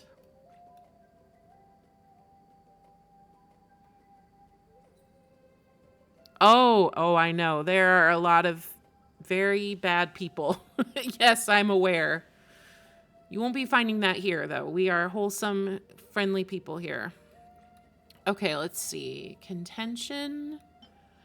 Okay, I need 9, 63, 18 plus, well, say 10. Okay, so I don't have enough silvers, and 114 golds. Well, yeah, we ban anybody who says anything bad. We don't put up with that stuff here.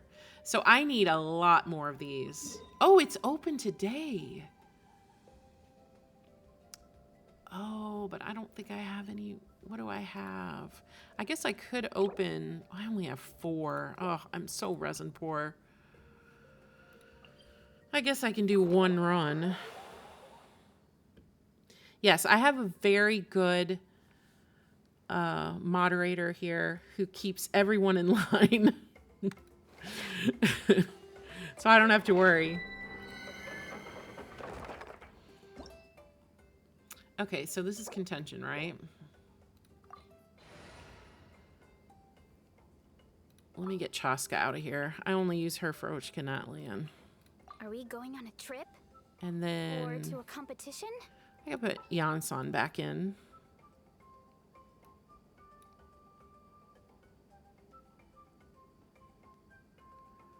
Wow, that's not very nice. Just because you were in the chat? I mean, I pretty much, like, I love it when people come and talk in the chat. As long as you don't say anything bad or problematic, like, you can talk here all you can yap away. And I am totally fine with that. You talk as much as you want to. I'm a yapper, so Anyone need a coach? I have no problem with that. Yeah, I don't know. I mean, maybe they're just super paranoid if they've had a lot of experiences with, you know, bad chatters or something. I don't know. But I'm new to streaming, so I haven't really experienced a lot of that kind of stuff, luckily. And hopefully I won't experience it.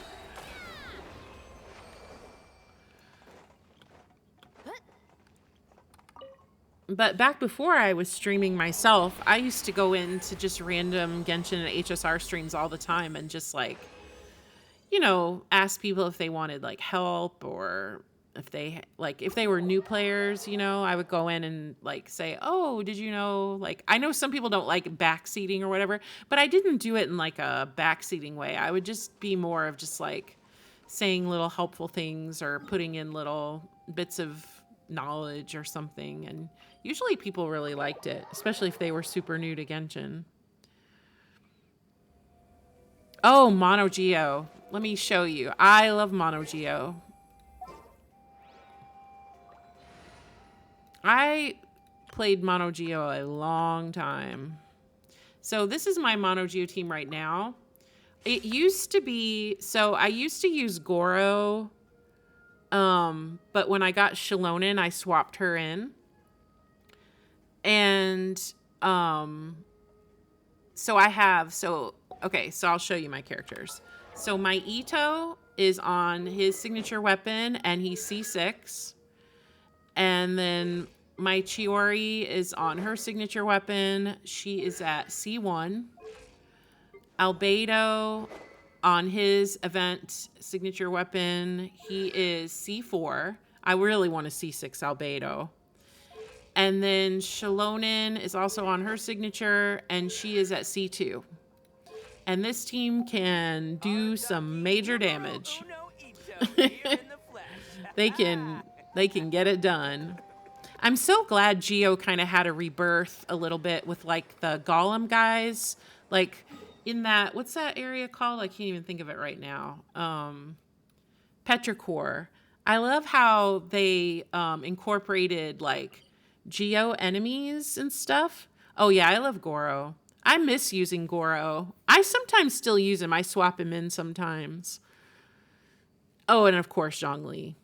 I was absolutely just in love with Zhongli. Well, I still am, but back in like when he was a new character, it was the first. See, when I started playing Genshin, I didn't think I was going to get super into it, so I didn't pull for Klee or Venti. I don't think either one. My first like whaling experience was the Zhongli Child patch banner 1.1, and I just loved Zhongli so much. In fact, I loved Zhongli so much that Christmas of 2020, a good friend of mine got me one of those cameo things of Zhongli's voice actor telling me like Merry Christmas and stuff, and like saying all these different Zhongli quotes and stuff. I still have the video. Wait a minute. If I could find the video, you would love it. I'm trying to think of where it would be.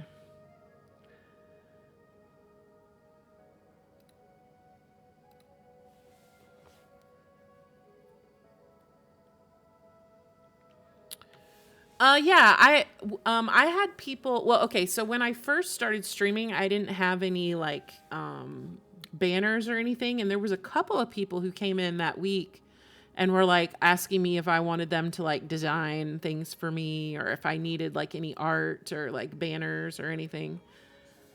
Which I don't mind, honestly, because like if you're a creative person and you like to make things, the best thing you can do is go out and, you know, advertise yourself. I mean, obviously you don't want to do it in like a rude way, but like I don't mind when people say, "Oh, do you need help with making something?" I mean, I don't think there's any harm in asking, right? You never know when somebody might say yes. All right, let me see if I can find this video. I don't know if I can.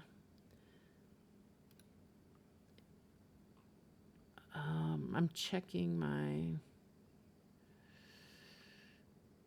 Yeah, unfortunately, there are a lot of rude people, and it's too bad because probably a lot of people who are nice, like they don't get really the time, and because people just automatically assume they're gonna say or do something bad, so kind of stinks. I like to think that I'm the kind of person though that thinks the best of people. Like I have more of like a optimistic outlook, I guess. Where at least I try to think the best of people. Yeah, I saw that. I don't have that enabled, but I would if it gets to a point where I think I need it, I probably would. I know a lot of Genshin streamers have that enabled, and it's probably a smart thing. Oh man. I'm like scrolling through my videos, seeing if I can find that video. It's so funny. I can't find it.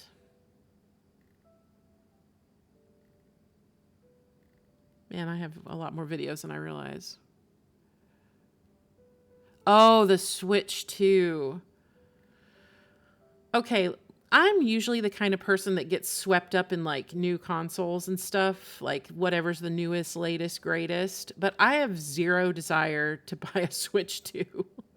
So expensive, just insanely expensive. I think it's overpriced for the quality.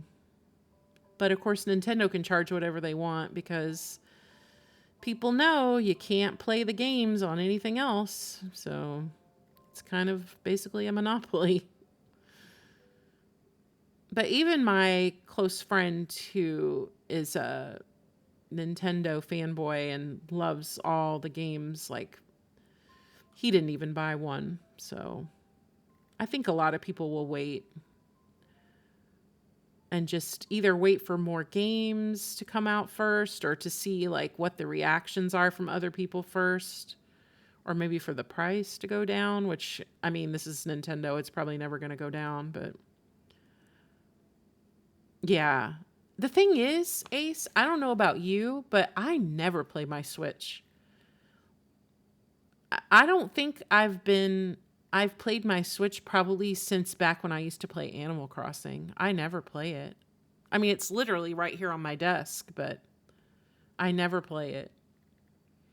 One time a couple of months ago, I did log into Animal Crossing and just kind of look around and feel nostalgic for a minute.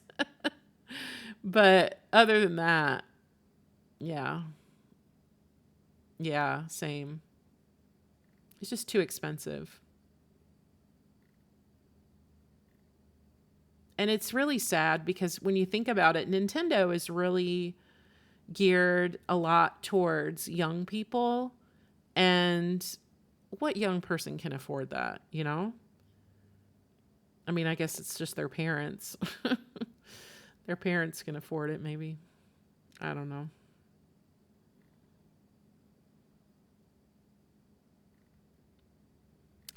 Well, I've scrolled and scrolled here and I can't find it, but it was cool. Oh, well. I don't want to take up too much time looking for it. Yeah, that's true. You're right. A lot of it's always funny. Like, I feel like when I'm scrolling Instagram and I see some like really decked out, like Nintendo themed, like gaming room or something, it's always like some 40-year-old guy. Oh, you're going to bed? Oh my gosh, it's lunchtime here where I live. That's funny. Yeah, well, have a good night, get good sleep. Yeah, for sure. I love music. I think the music in Genshin is one of the main reasons why I started playing the game, honestly. Like, I mean, not started playing, but probably like kept playing it.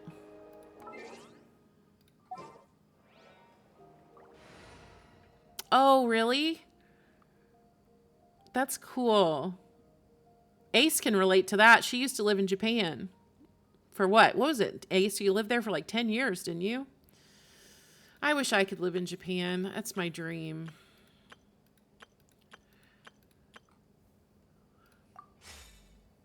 Eight years? Yeah, I knew you'd been there a long time. I wish I could go. But I'll probably definitely have to wait till next year before I can go back to Japan again.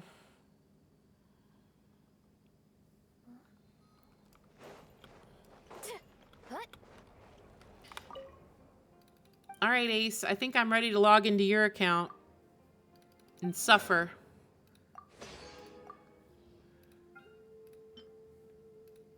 Oh, wait, hold on. I'm getting a text. Just a second.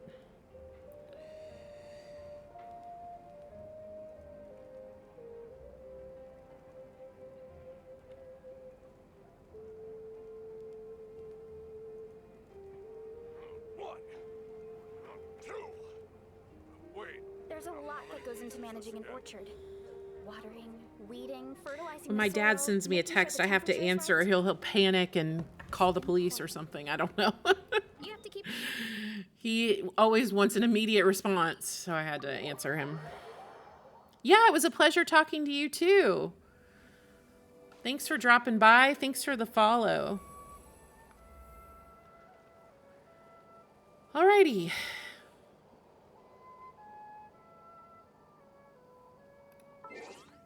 I'll be right back while I switch over to Ace's account. I don't want to show her login credentials, so I'm going to put up the be right back screen.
Okay, we're back. Let's see who we got here. We've got, oh, we're doing some hyper blooming with Zhongli's shield. Cool, cool.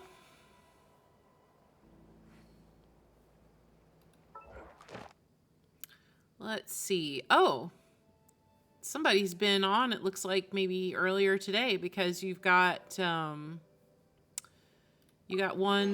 commission done. Now, this is what I call a moment of solitude. The music, oh, it's great. Yeah, the genshin music is my favorite. It's fantastic. What's your percentage here? 36%? This is a really cool area to explore. It's got a really good story. Very interesting and cool story. All right. Well, oh, teleporters. I can unlock some teleporters for you. Some of them, though, are quest locked. Like the underground ones, I think you have to get those with, you have to get those with the cat president. Oh, this account will give you a headache. This account has so many things that just, I don't even know. A lot of things have been skipped. Let's just put it that way. Ace knows. She knows what she did. She did really good. Okay, here, I'll brag on you for a minute. She did really good in Mondstadt. She did really good in Liyue. She did really good in Inazuma. Look at that. Even 100%ing Surumi Island. And then Sumeru, a little, you know, it's mostly done. We got some hundreds, but it's you know, it's got a few missing spots. And then you get over to the desert and yeah, there's a few missing things. It's not too bad. Then you get to Fontaine and you get up here and it's like 21, 39, 42. Not much going on. Not much exploration going on up here in the northern Fontaine. Someone does not like the French. Is this the key right now? Did I just figure it out? Is it the French? Is that the problem? And then when we get to Natlan, let's see. Okay, a 74 down here. That's not bad. Oh no, don't tell me yours is worse than this. And 26. And oh yeah. No volcano unlocked. You can't even go there. It's still missing from the menu. So yeah, we're a little behind, a little bit. But it's okay because it gives me something to do. I never embark on a journey without a good book to accompany me. Yeah, oh, and then if you want to see, how about story quests? Well, we've got a lot of them. Somebody didn't do any story quests. No, you did some, right? Surely you did some. I just can't figure out which ones you did. Looks like you might have done Tartaglia's story quest. And I can't even remember some of the old ones, but it looks like you did maybe a couple. Oh, you did Klee. Okay. Zhongli. Did you do both of Zhongli's, 1 and 2? That's pretty good. And Tartaglia, yeah. And then you pretty much just fell off. Okay, so I'll tell you the best ones. Jean's was boring. Venti's was great. Mona's was okay. Kokomi's was okay. Ito's was fantastic. Yai Miko's not so good. Yelan, hers was pretty good. It was okay. Kazuha's was good. Tainari's was wonderful. I cried like a baby. Sino's was good, but his second story quest is better. Nilo, nah, hers was okay. Nahida, I actually preferred her second story quest. That was the one with the dreams, right? Yeah, this one was really good. Al Haytham's was good. It was about like a cult guy that wanted to brainwash people. That was really good. Daya's was really good. It was about her past and her dad and like very touching. Has a really cinematic ending. Baizu's was very sad and good. Very touching, heartbreaking. Like his backstory is so sad. Yoimiya's was good. Her second one is peak. The one in Sumeru is like probably the best one in the game. Lenny's was good. Nouvelette's was great. Risley's was great. Farina's was great. Navia's was great. Shen Yun's was okay. I'm not a huge Shen Yun fan. I like her all right. She gets on my nerves just a little bit. Maybe it's because she reminds me of my mother. She gets her opinions across. Let's just put it that way. Chiori's was okay. It had kind of a cool domain with the fabrics and stuff, but other than that, it wasn't. Arlecchino's was great. This Sino one, I already said his second one was great.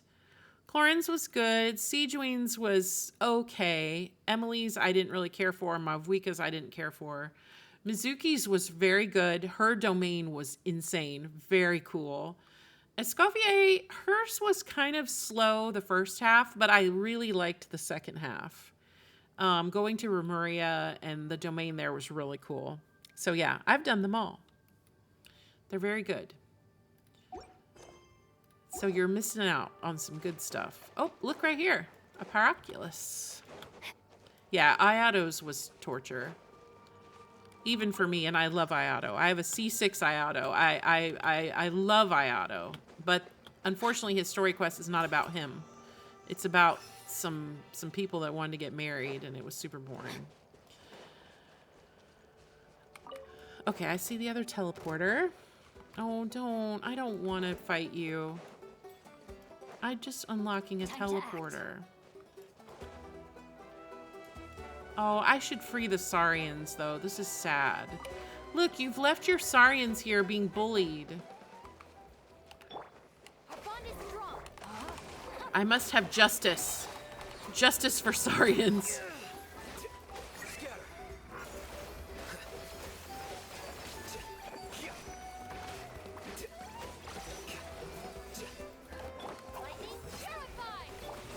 Did that other guy fall down the cliff? Oh no, here he came back. Yeah, Iato's was bad. And that's coming from me, who can usually find something decent about every story quest. There's nothing good about his story quest. You can't even find anything good about it. Look, we freed the little guys. Come on out, guys. It's okay now. Yay, they're saved. And not only that, they open up this cave for you. Because they're just wanting to show their appreciation. See? You're free. I saved you. All right, we'll get this. I'm not going to do this whole cave thing right now, though, because it's like it goes down for several layers. But I will get this.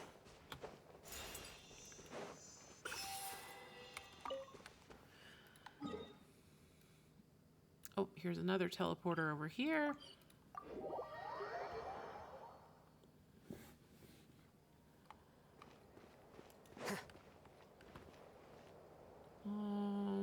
Oh, I see it.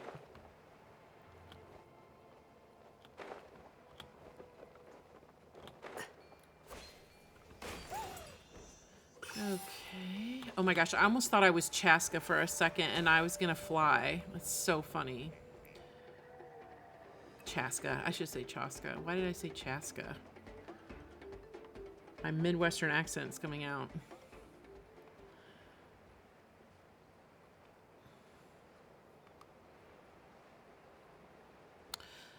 Okay, where is it? Oh, it's right under me. I just didn't see it.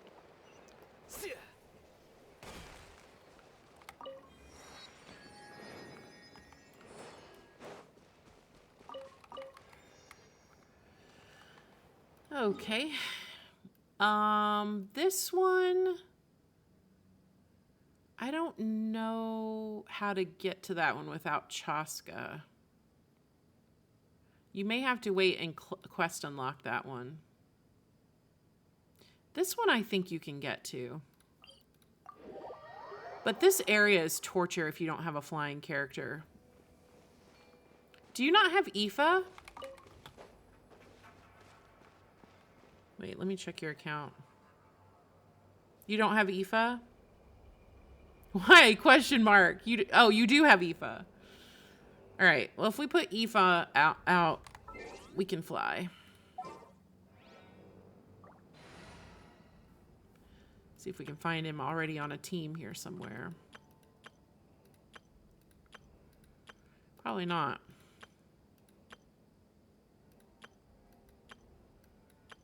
Poor Aoife. Well, we'll just make it. We'll just make a team. Long trip ahead? Who else do you have from that land? Oh, you have Kanich. Deal. I'm in. You don't. I know you don't have Shalonen or Mavlika. Do you have any other Natlanders?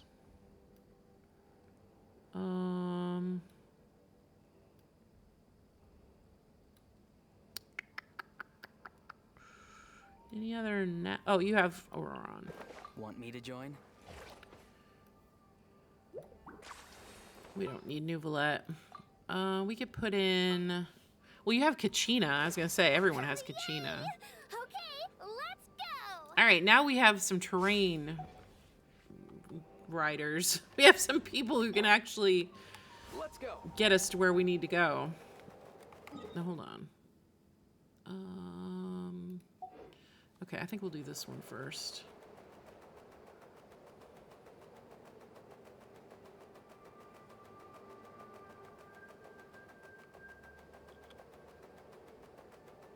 Wait, I see a thingy down here. Oh, you didn't even put wings on him. Poor Aoife. Aoife, I would treat you better. He looks really good in the Mondstadt wings. Well, a lot of people are using Leeway wings because of the orange, but I think he looks really good in Mondstadt wings. Let's give our boy some wings. He deserves them. Yeah, okay, Ace, you can decide. Do you like the Mondstadt that kind of picks up a little bit on his aqua colors, or do you like the orange to match his orange?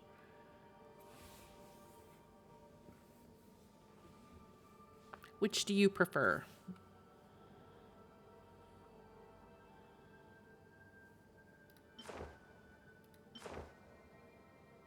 You like the orange? Yeah, most people like the orange. I just like the Mondstadt ones. They make him a little softer, kind of like, I don't know. They're just cute to me. All right, so we're just basically straight across from this one. Oh, I should have done it. Well, it's too late now. Oh yeah, I see it. Mind the wind.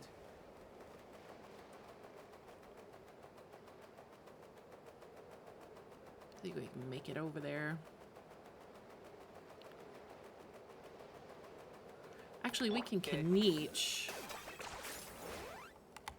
Oops. I forgot.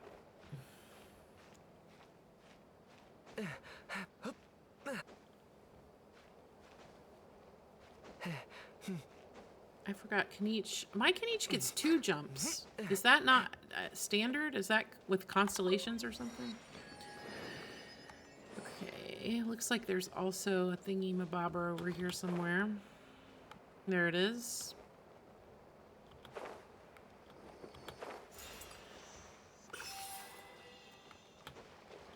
Oh, it's standard? I guess I didn't have enough phlogiston for 2. You really are a one-trick pony, you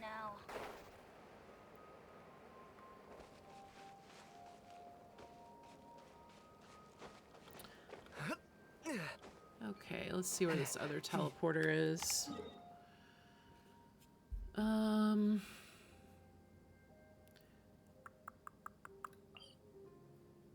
One of these is way up in the sky, but I can't remember which one.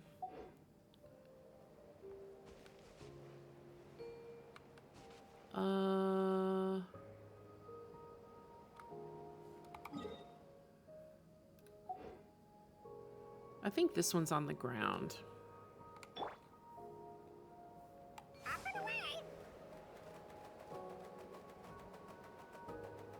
Am I going the right way? Yeah. Oh yeah, I see it.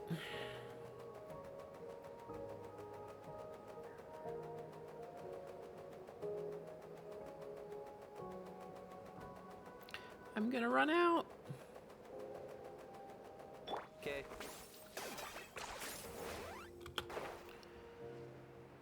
Come on. Yes, I made it.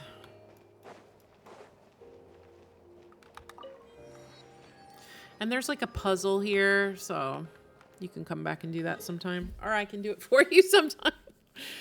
And then this one you can't get to. It's like up in the sky. You don't have Chaska. I don't think you can get to this. I feel like this one's up high too, or maybe I'm misremembering. Where's this one?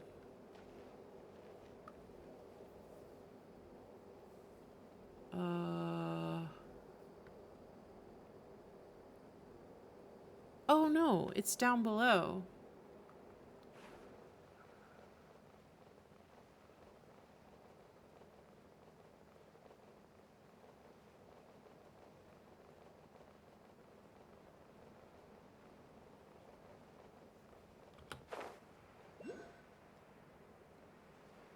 Yeah, there's some like crazy puzzles in this area that really are much easier if you have a flying character.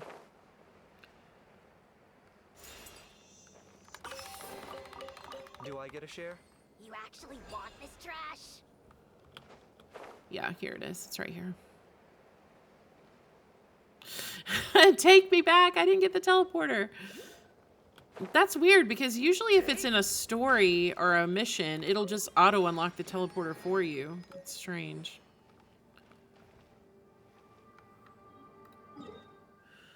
So there's another Oculus somewhere around here. Let's go. See if we can figure out where.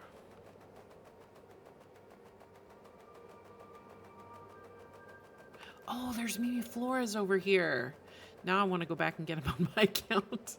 No, but I have enough. I forgot. I don't need to farm anymore because we counted them. Oh, you know what? I bet it's inside here. I betcha. I betcha it is. And I think this is a puzzle locked thingy.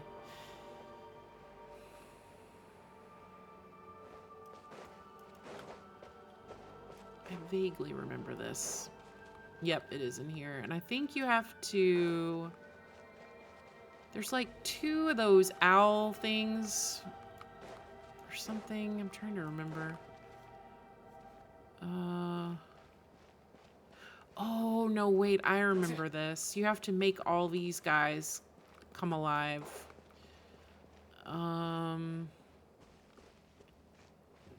This is not really a team to kill things, but... Go. You're free now. Hello? This guy's taking his sweet time. Katina!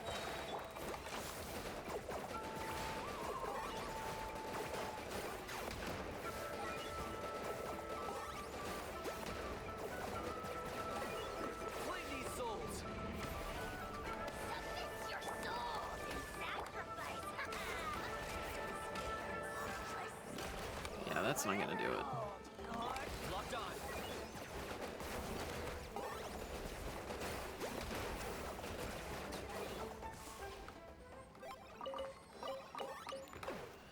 Okay, let me see if I remember what I'm supposed to do here. Yeah, it's restarting, I think. Okay. I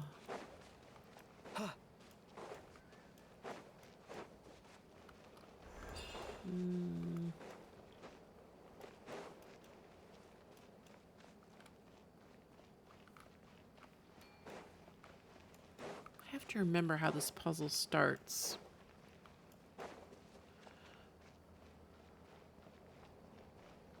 I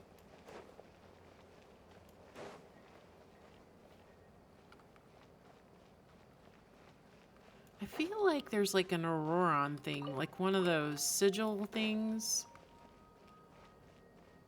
I'm trying to remember. My brain is not remembering right now. Yeah, because you have to turn... Oh, yeah, you have to turn that and rotate it. But I can't remember. Wait, I gotta be Auroron. I'm almost positive. Be free. Wait. Yes. Okay. I can actually remember things. But then you have to make sure you don't die.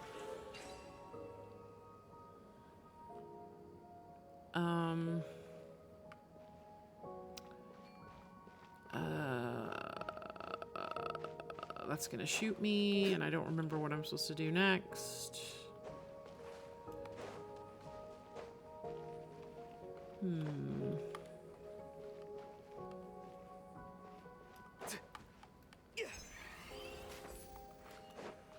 I know there's something you have to do. Not too far now. I can't remember what it is. Oh, wait. You can't touch the light! Crap. Okay.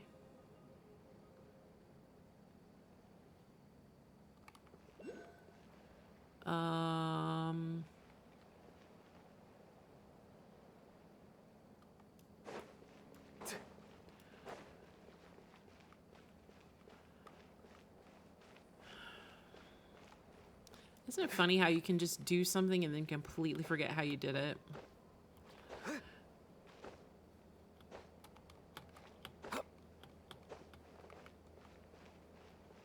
Farewell.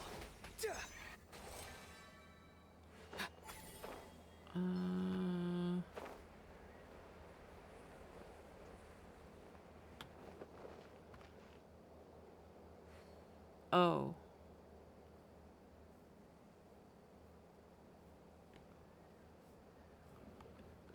Wait. Oh, I forgot he does that. That's so cool.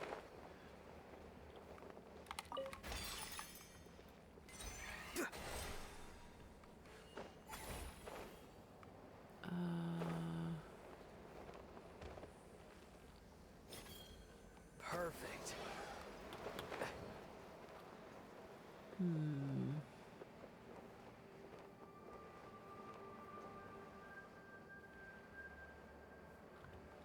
Yeah.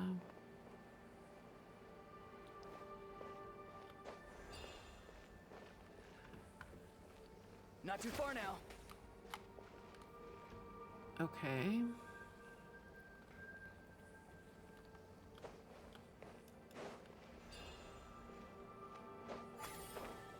I hit my head.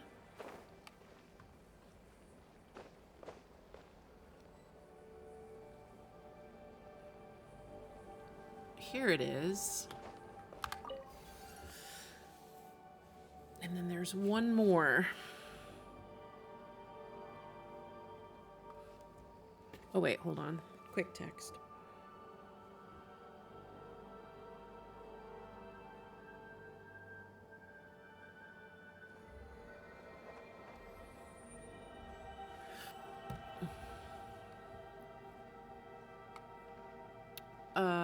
Is there anything else up here?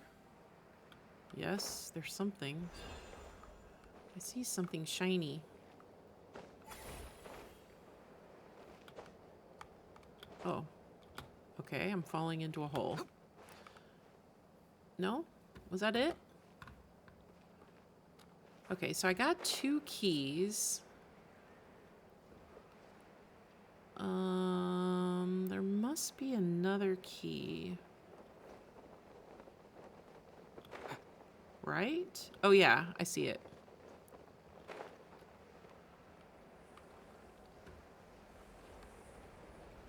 I can't touch the light.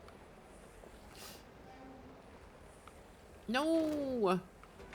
Be free. It's a trick.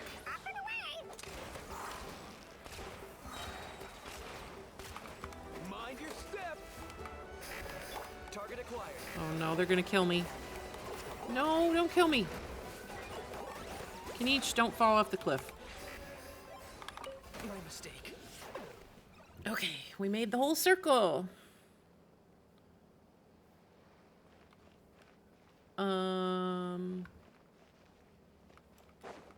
Okay, now I think we just go back. Running away?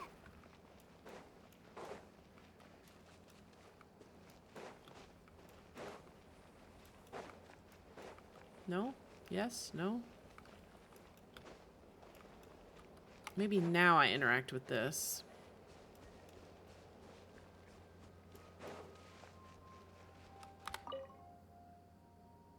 No, it still won't initialize. So I got 3 of them. There must be another one?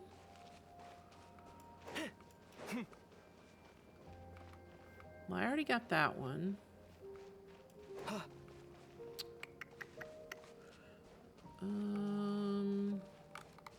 Let's go. There's not one over here.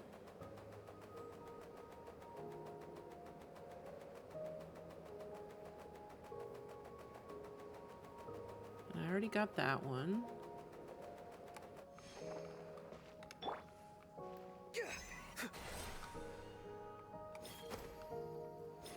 Steady. I must have missed one. There's a chest.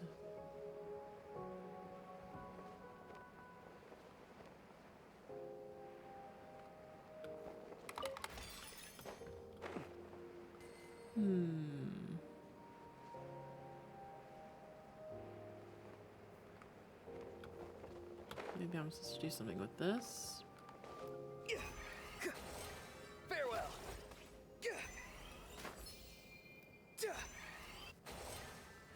Oh, this is just one of those super bounce things. Maybe this? I haven't stood on this one yet.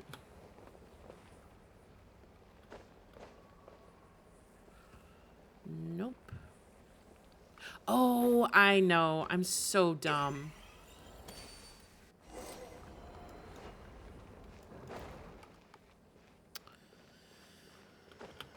All right. And then that down there is a quest that I won't do. It's too important. All right, so do we get all the teleporters? Oh, we don't. We didn't get this one.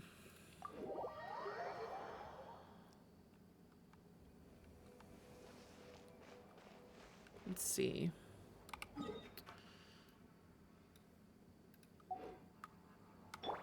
Mind the wind.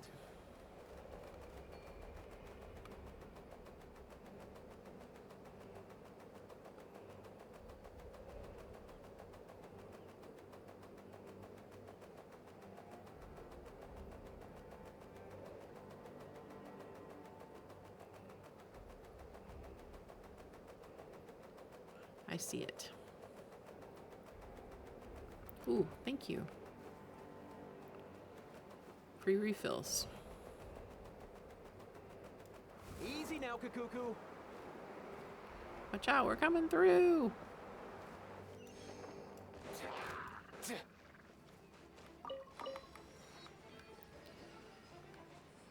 Seriously?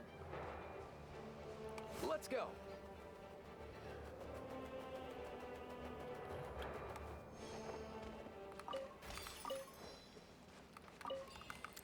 All right, I think that's probably all you can get because this one is a quest.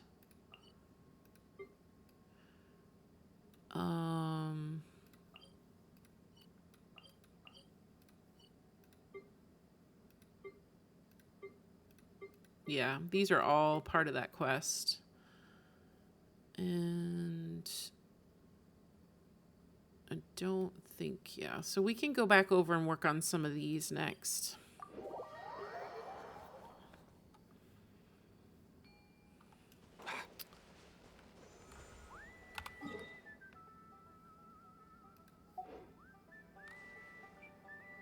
Mind the wind.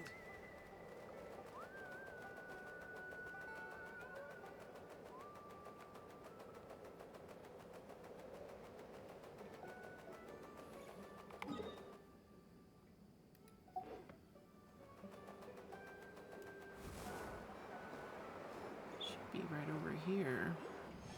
Up and away!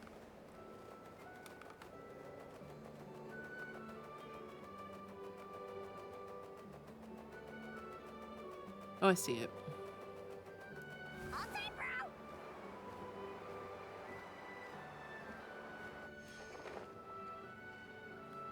Okay.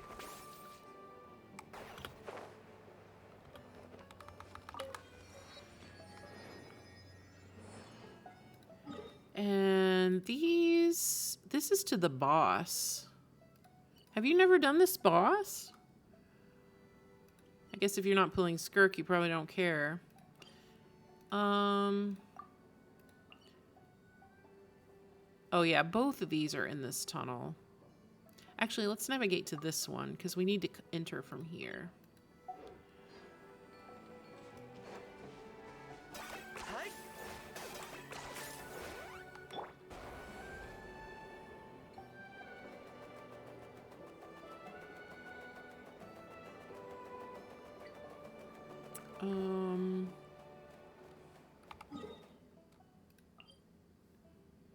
Yeah, it's down lower. It's by the water.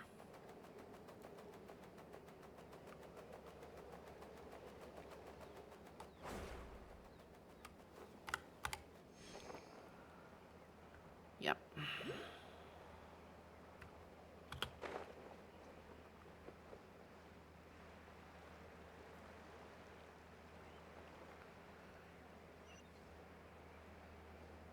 Yeah.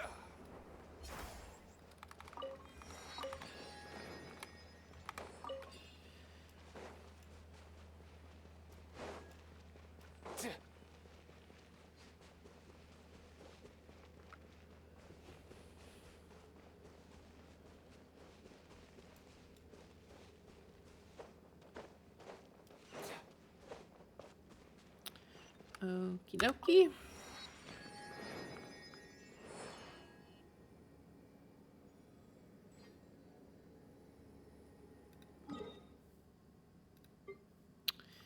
All right, let's see here.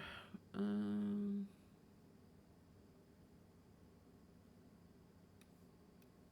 don't see any more teleporters.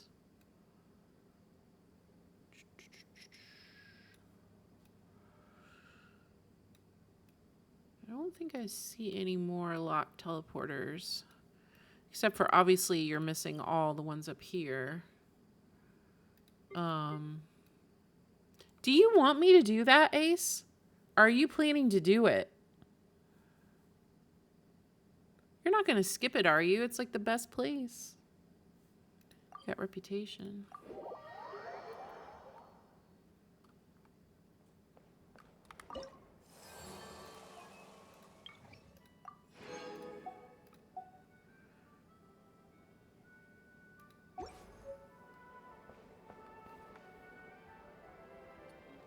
Well, it's yeah, so basically the way it works is when you enter this area, you have two choices. You can either go over here to this little, like, there's like a monument, like a cave here, and you can talk to some NPCs over here that'll show you how to take the Skyway up to the Sky Ring. Or you can go over here. There's an NPC over here who you do like some little things for him to help him, and then he shows you how to get up to the Sky Ring. Either way can get you up there. It doesn't really matter. So then once you get to this Sky Ring, you can unlock all these teleporters. And then you jump into the volcano.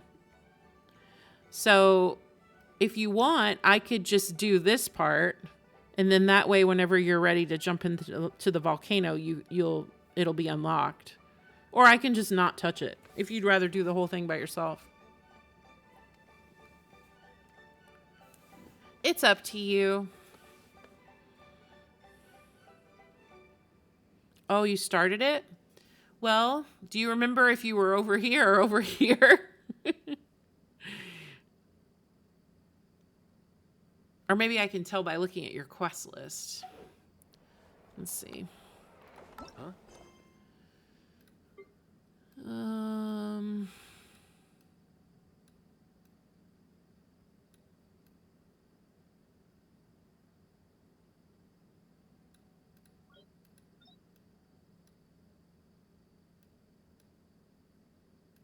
I don't know the names of anything, so I just have to...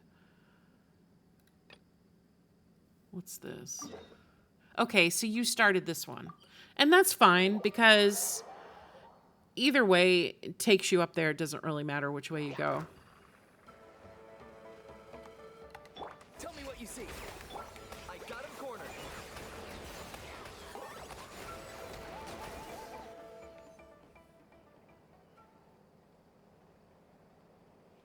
Yeah, so these two NPCs can show you how to get up there.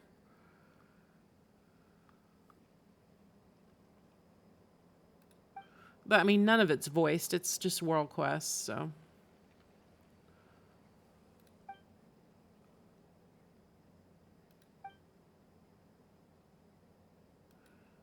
Basically, it's just doing traveler things, you know? What'd you name... Well, I guess I'll find out here in a second what you named your Tapellosaur. Mine was Rocky. Not very original, but I couldn't help it. He just looked like a Rocky to me.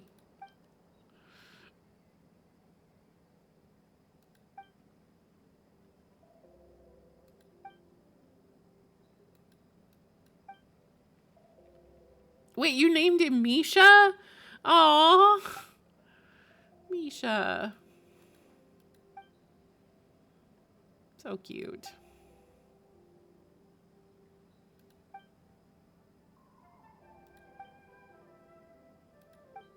Do you know what happens at the end, or are you still, 12 hours? Yeah, no, I'm not doing this whole thing. No way. I was just helping her advance a little bit. There's no way I'm doing that whole thing again. I mean, it was good, but yeah. Did I tell you what happens in the end already? It was really sweet. I cried. I always cry.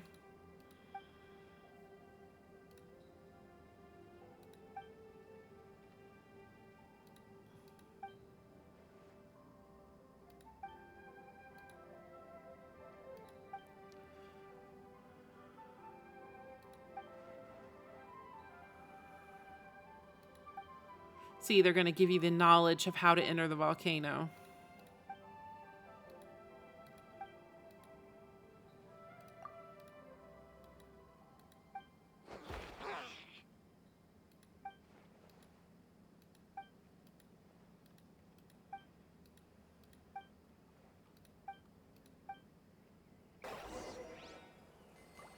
All right. Oh yeah, you have to kill some monsters. I need to get Kachina out of here. You have Toma?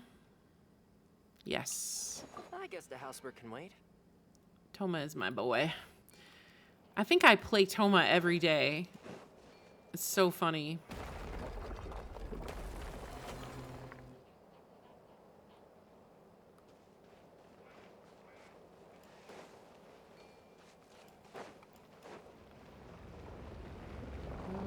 Oh, gosh. This is when you wish you had Varessa. You get hit by these rocks.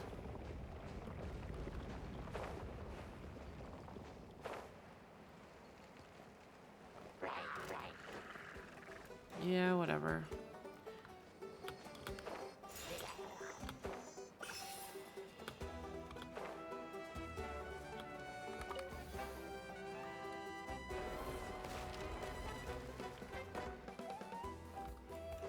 Yes, sleep is important, trust me.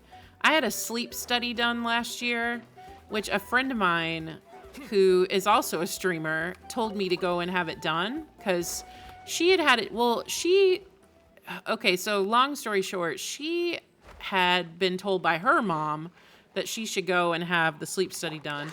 And so then she talked me into getting one done, and my sleep was horrible. Oh my gosh. I got like my sleep score was like terrible.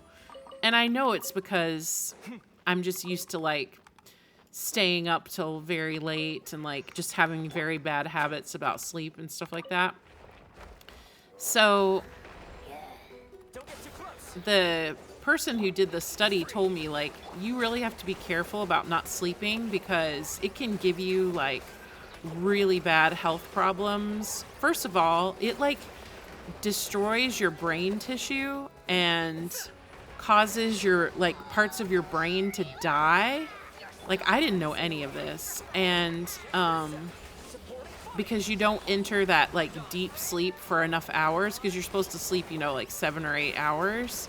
And of course, I wasn't sleeping that much because I was constantly on the gaming or something. And so, man, after I started learning more about that, I have taken my sleep very seriously. It is not something you want to mess around with. Because, like, even if you start sleeping well, it can take your body, like, 2 years to regenerate the lost brain tissue. It's, like, crazy. Like, you don't want to lose part of your brain. That is very serious. So take it from me and my friend who's a streamer, both of us are giving you good advice. Sleep 7 to 8 hours Has its use. every night, Toys to play with as a child. no matter what. You'll live longer, you'll be healthier, you'll have more energy, all the good stuff. And it'll really pay off in the end. You don't want to end up with some kind of serious health problem, so sleep is good. Oh, you got one of your obsidian fragments. Okay, now I think you can go up.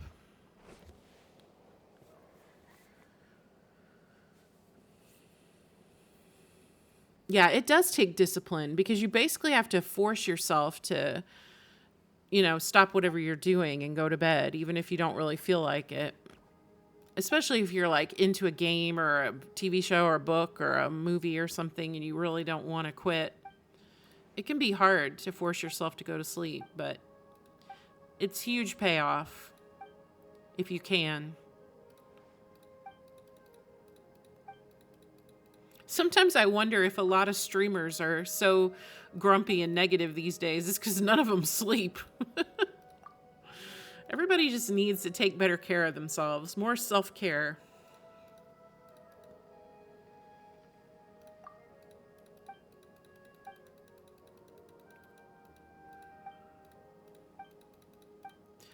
Alrighty. Now you don't have Mualani. So we will have to get a Petlosaur to get us up there. Volcano!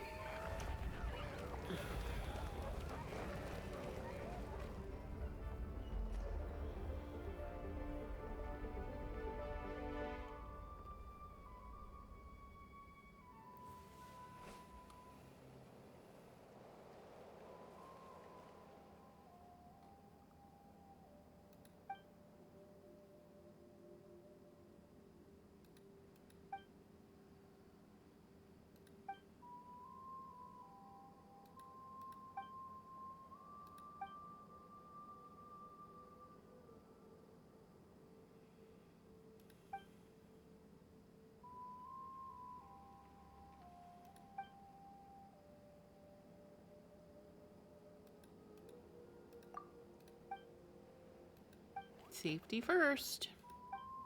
Misha, you're so cute. Okay. So now I think you can unlock the teleporter. But we have to have this guy here so that we can fly up into the sky. This is so beautiful.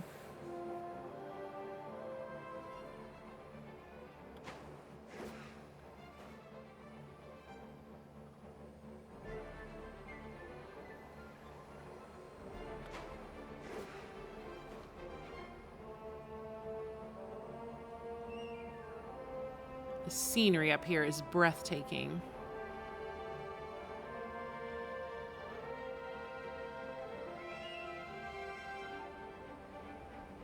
Wow, look at that. Crazy. So cool.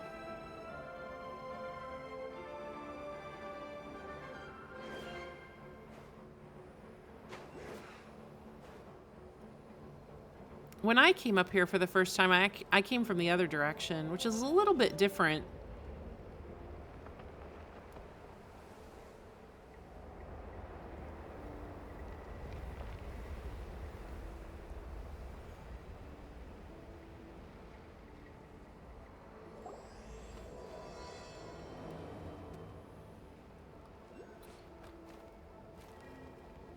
O chosen of dragons, ascend to the circlet's highest pinnacle and hurl yourself, blah, blah, blah. They can go so fast.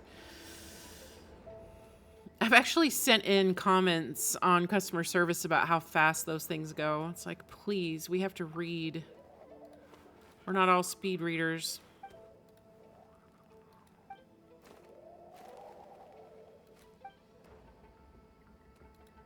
Yeah, it's a volcano. I'm not going inside the volcano. I'll save that for you. But I'm unlocking your teleporter up here, so it'll be easy to start once you're ready.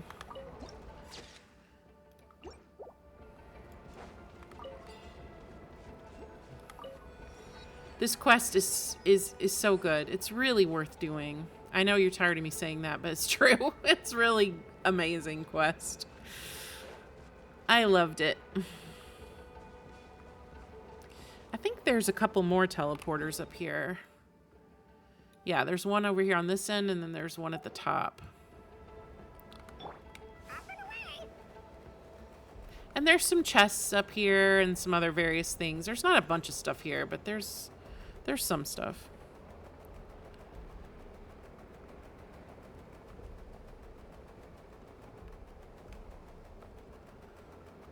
Let's see. Where is that teleporter? I think it's all the way down here on the end.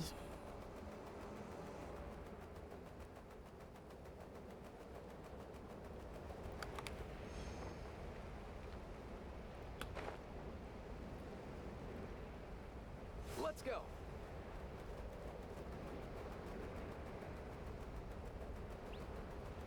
Man, you can really hear that volcano roaring.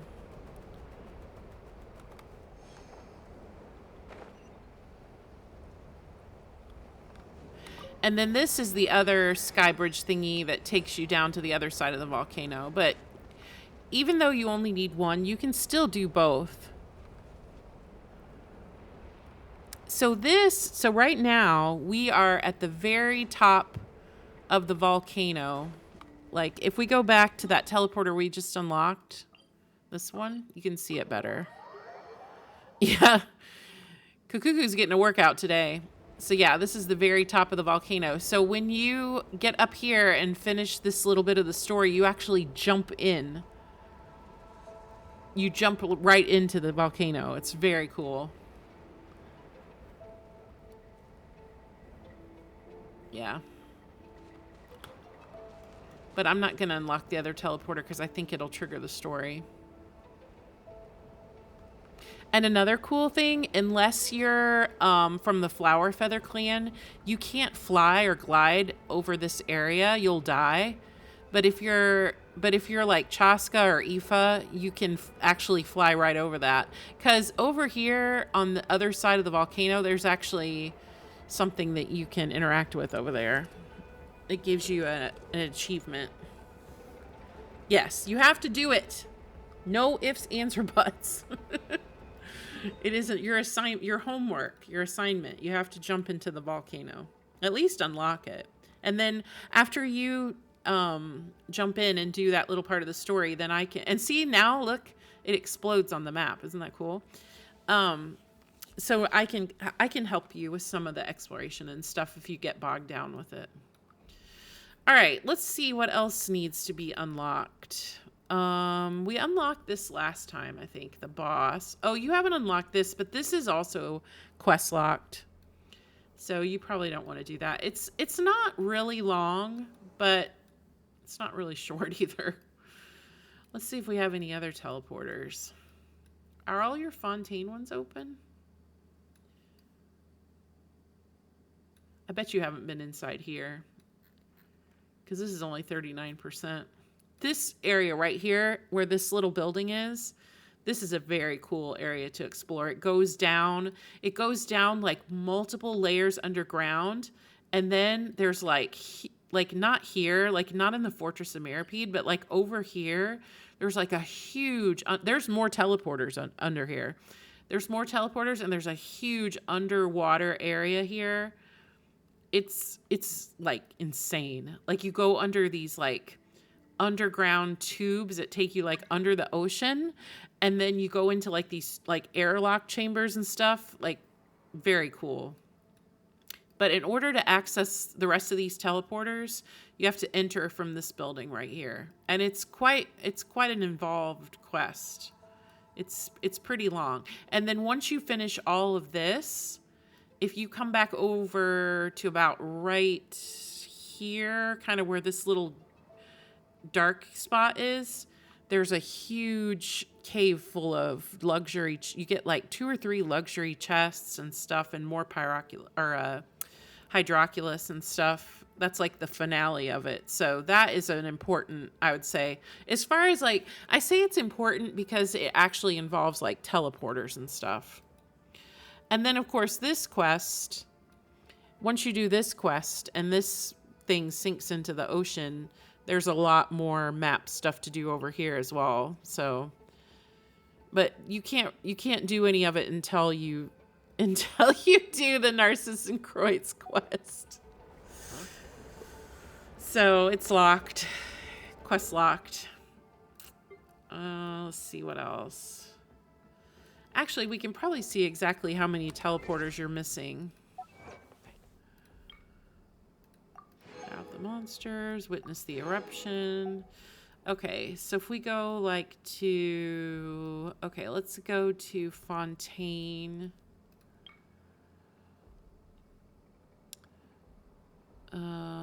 Okay, that's Shrine of the Depths, statue. I think there's a number here on teleporters, isn't there? Shrines, Sealies, treasures, time trials. No, maybe there isn't. Oh yeah, unlock all the waypoints. So yeah, those 2 right there are probably the ones I was just talking about that are in that underwater area. And then, let's see. So that underwater area, and then... Oh, you're missing a shrine here as well. You're missing a shrine in Natlan. What do you have left in Sumeru? Oh, you have a shrine in Sumeru. And some time challenges, some chests. I mean, almost all of these are almost done. You have 1 Sealy in Inazuma. Should we look for it? I have to pull up the interactive map.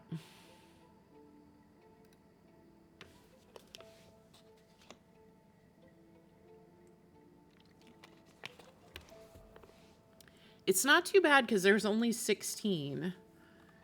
Inazuma Sealy locations. I wonder if it's... Oh, it's an Electro Sealy. Okay, Inazuma Electro. Let me be specific here. Electro Sealy locations. Because if there's only 16... shouldn't be too terrible. 2, 3, 4, 5, 6.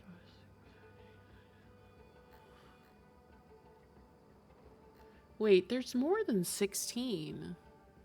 Oh, I'm sorry. This is Watatsumi Serai. Okay. Sorry. Okay, so on Watatsumi, there's 1, 2, 3, 4, 5, 6, 7, 8, 9, 10, 11. There's 12. And on Serai, there's 1, 2, 3, 4, 5, 6, 7, 8, 9, 10, 11, 12. So there's 24 total, but you only have to unlock 16. I wonder which ones would be easier.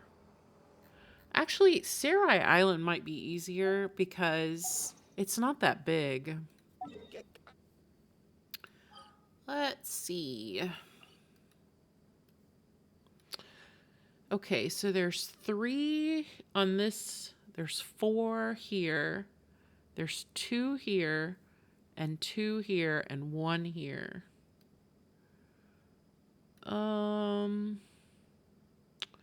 If I was missing one, which one would it be? Maybe the one that's here? Maybe we'll try that one first. Logically, that just seems like a pretty decent place to start looking. Since you're only missing one. Geronimo!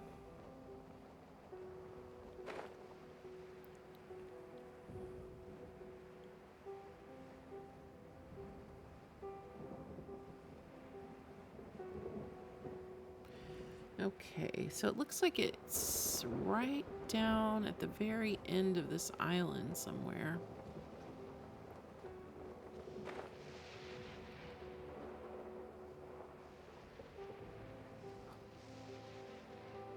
Let's see if we can find it. Of course, it could be you already got this one.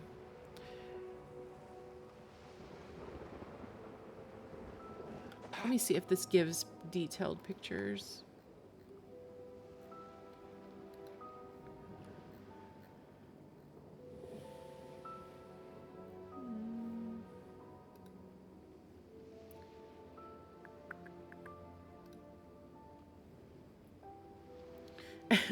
Every time I want to go to Hoyo Lab, my tab is still saved as the MiHoYo website because I never updated it when they released Hoyo Lab.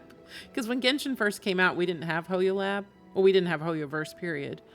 So I still have it as the tab, and it always has to redirect me. I just think that's funny. It's like I'm never giving it up. You can't force me to use Hoyo Lab. Okay, let's see. No, I don't want Sumeru. I want Inazuma. Hey, get out! Pickle-coo. Okay, Serai Island. Okay, and then we want Electro Sealies. Okay, so on this island, the Electro Sealy is right on top of this rock. So you already got this one. Okay, so there's one right across the water.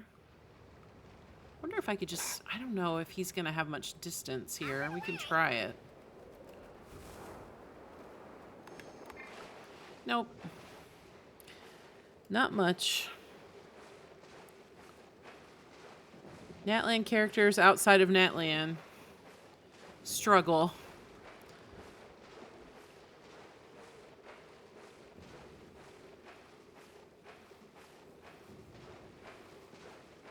Oh no. Hold on. Don't die. We're almost there. Where's that, where's that platter one? This one.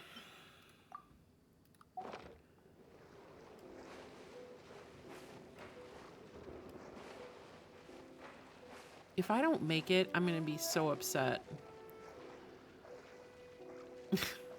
No, I'm almost there. I don't want to go back. I should have done Farina. Oh, you don't even have Farina. What am I saying? All right, well, that was a big F. Let's see. I think it's right. It's like right on this rock.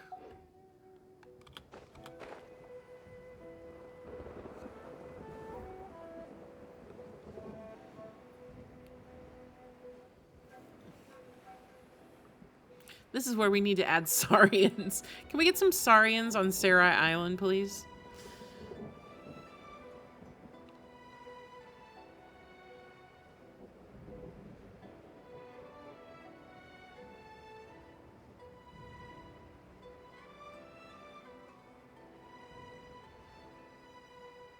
Okay, if it's here, it's right on the tip.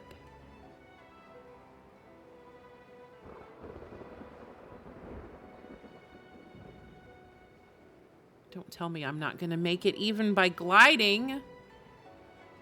Hold on. I gotta reserve.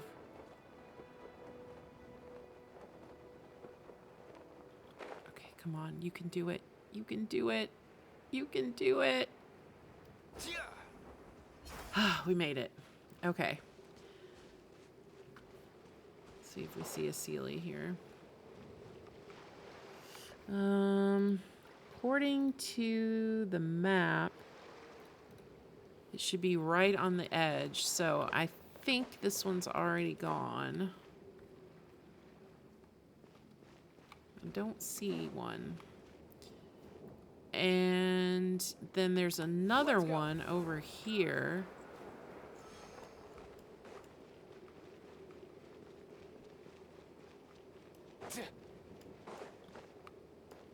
Oh, this puzzle hasn't been done, so maybe it's over here.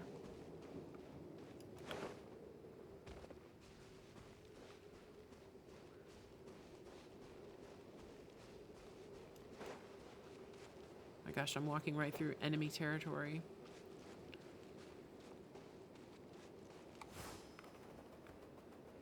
Don't mind me, I'm just minding my own business up here. Nothing to see, nothing to look at. Okay, according to the map, it's like right over here on this rock.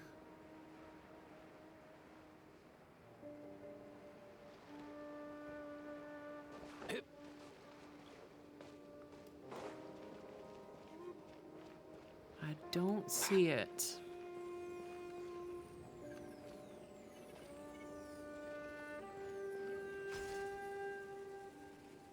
Yeah, I don't see it. So I think that one is also already gone.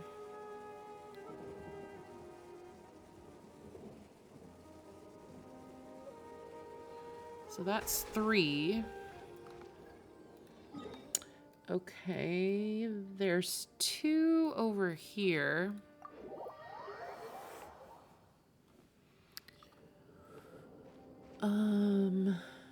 Okay.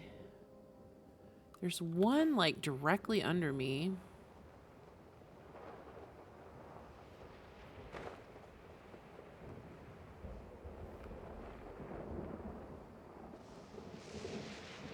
Which I don't see.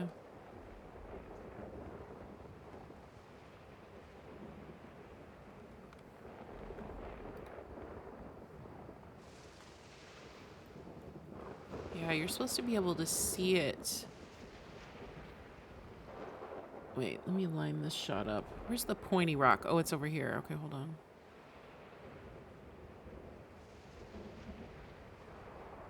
So I think it was right here by these birds, and it's not here. Okay, so we already got that one. Okay, then there's another one down this way.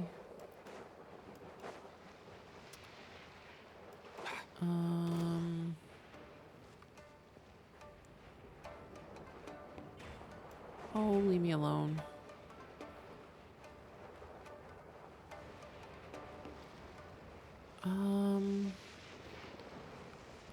The other one looks like it was right over here. Up on top of here.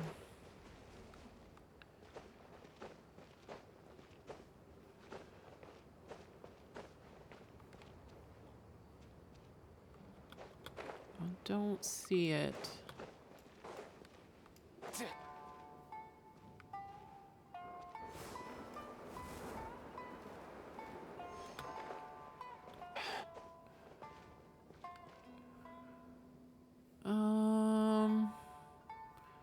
Yeah, okay, I think we already got this one too. I don't see it. Alrighty, so the next one... Okay, thanks for stopping by. Okay, so the next one is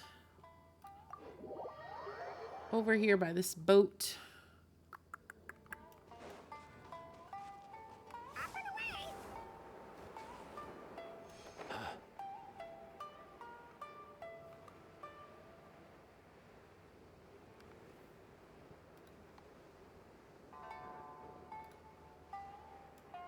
which I don't see. So I think I've already got this one.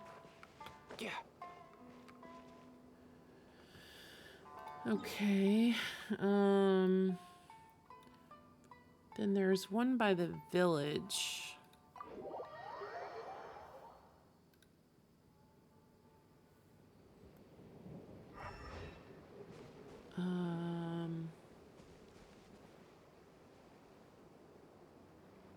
Left of the Tory Gate.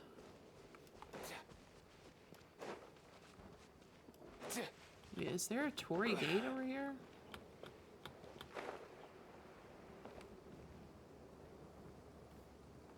It's on the other side.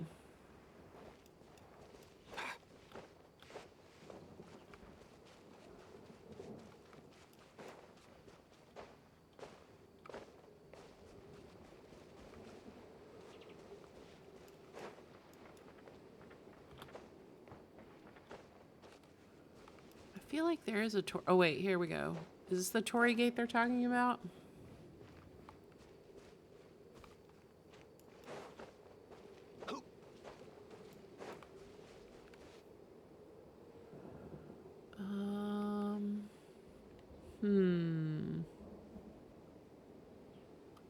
It looks like it was like right here, so I think it's...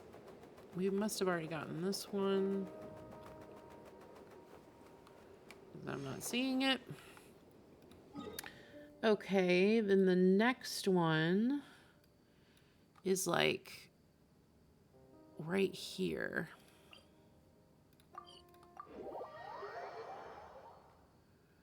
Let's see. Mind the wind.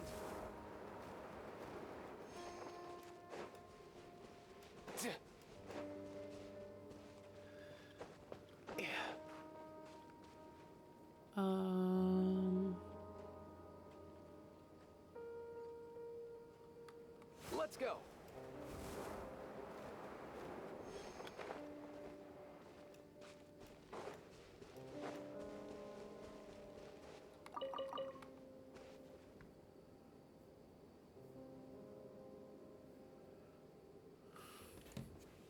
Wait, hold on a second. I got another text.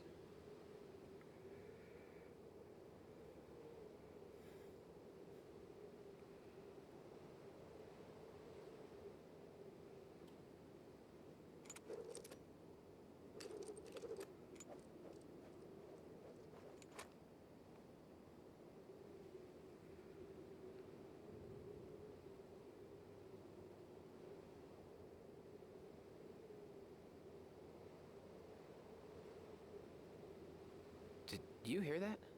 Sounded like an animal call. Or maybe I'm just hearing things.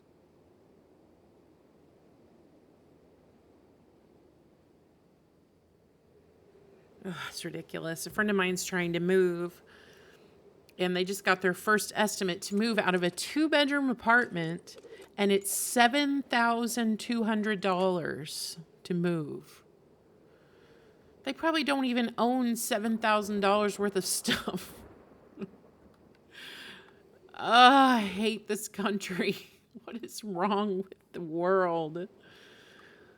What young person just starting out in life that lives in an apartment is going to have $7,200 to move their stuff? And that's not even to like pack it or anything. That's literally, they pack it themselves and they just come and pick it up and just drive. They literally just pick it up and drive, and it's $7,200 from an apartment. I just can't anymore, honestly. Everything is so expensive. It's just gotten to a level of just insanity. Okay, that one's not there. Let's try over here. Yeah, I mean, what do they expect people to do? Well, I know what most people do.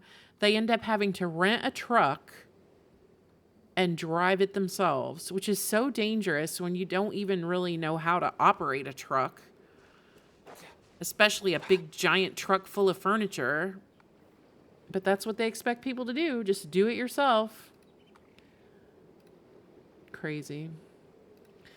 All right, well, apparently there's one right by this road, which I don't see it. And then... Oh, wait a minute. Oh, you don't have the... Never mind. If you had the compass, you could search for these with the compass, because I think the compasses actually show Sealies now.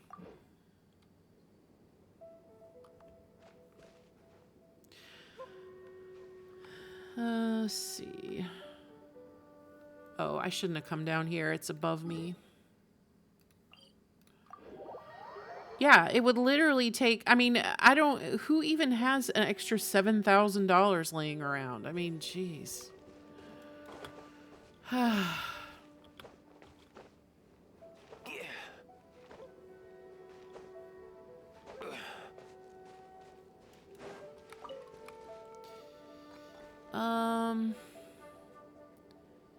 So I'm looking for a cluster of like gray stones.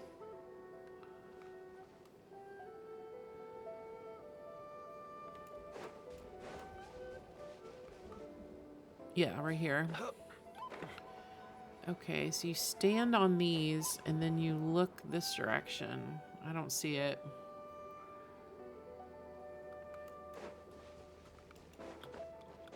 So I'd say this one is also gone. Okie dokie. Let's see. The next one is just northeast of where I'm standing. And it's on like a pillar.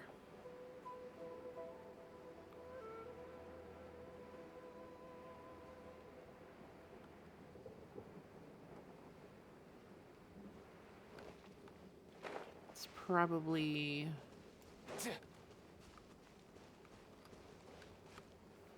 It probably was this. Yeah, this is the only pillar I see. Okay, so this one's also gone. Oh, yeah, because it's probably right here. Okay, so that one's gone. And the next one is on the beach right under this rock.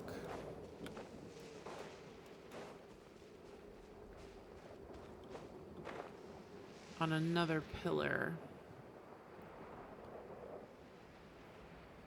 Yep, it was right here on this pillar. So that one's gone also.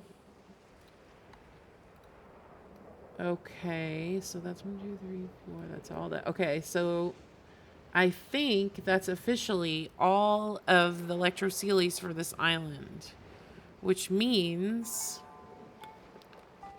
it has to be on Watatsumi. Watatsumi Island.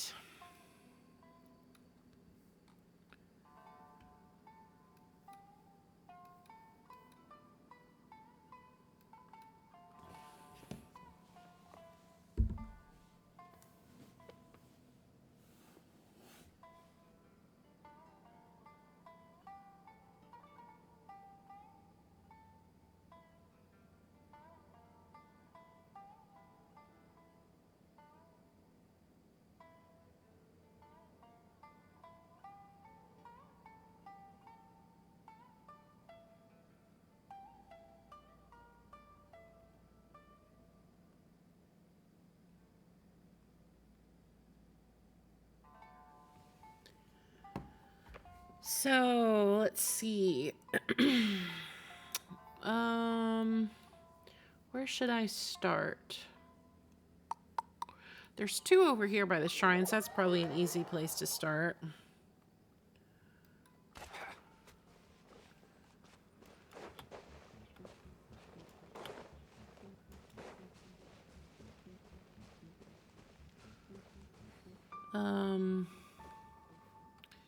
There was one on... Oh, it looks like this is already done. So I'd say these 2 are probably already done. Check over here.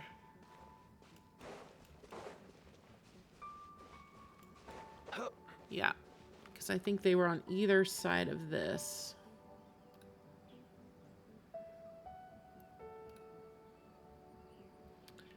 Okay, so the next one is on this island, little piece over here. Okay,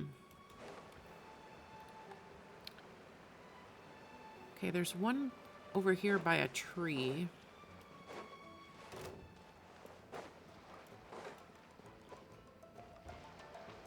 I don't even see a tree over here. Oh, it must be this tree up here.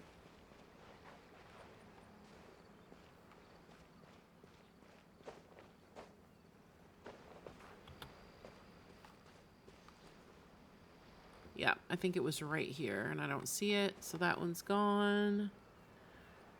The next one, you know it'll be the last one. Because that's my luck. Whichever one's the last one we look for, that'll be it. All time, bro.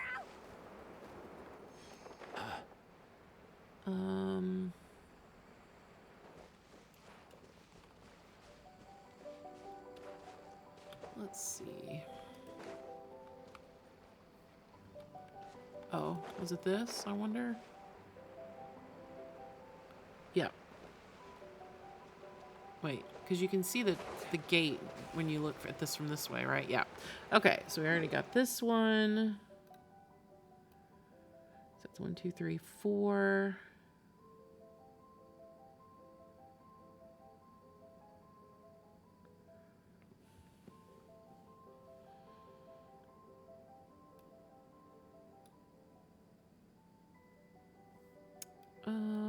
Probably the easiest place to go next is up here.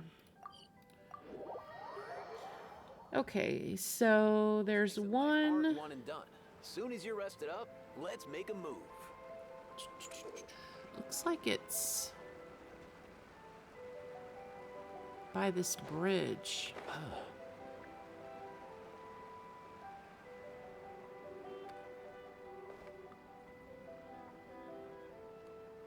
Wait, where's the waterfall? Oh, right here.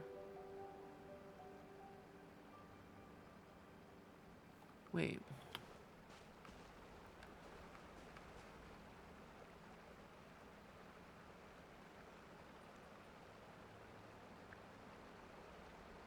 Yeah, okay. Well, no, there's not 2 bushes there, though. Is there another waterfall?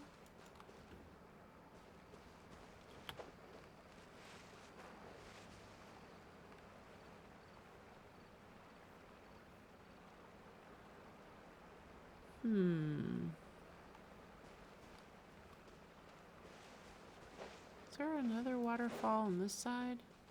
Oh, I see a time trial challenge over there.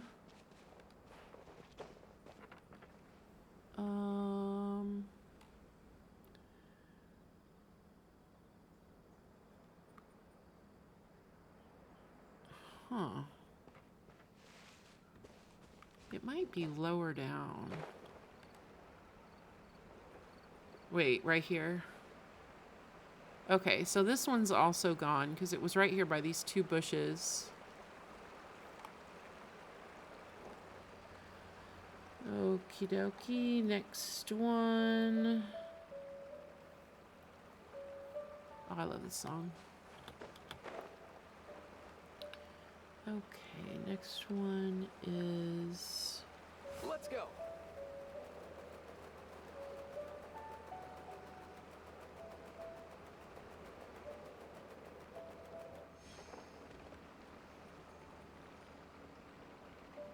Yeah, this one's already done.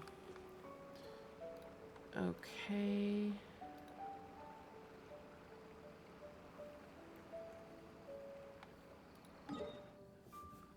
And there's 2 on this side.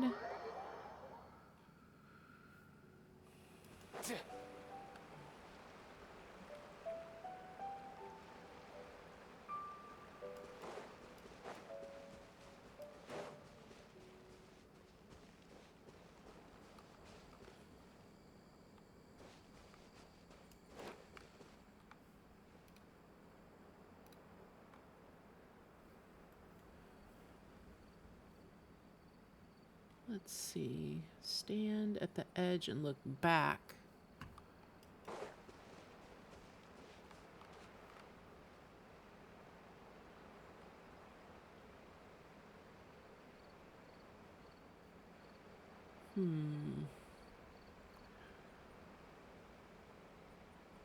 Near the common chest guarded by 2 Nobushi.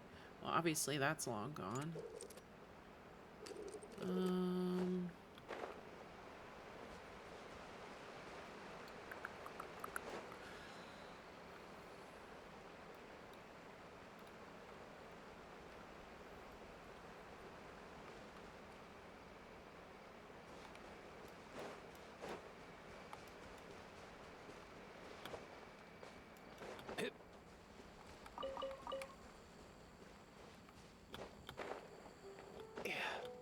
Let's get down to business. Yeah, it was by... Yeah, it's right here. Okay, so that one's already been taken. Okay, the next one...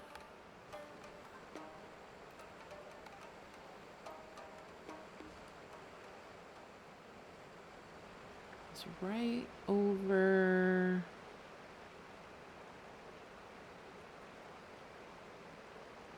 here.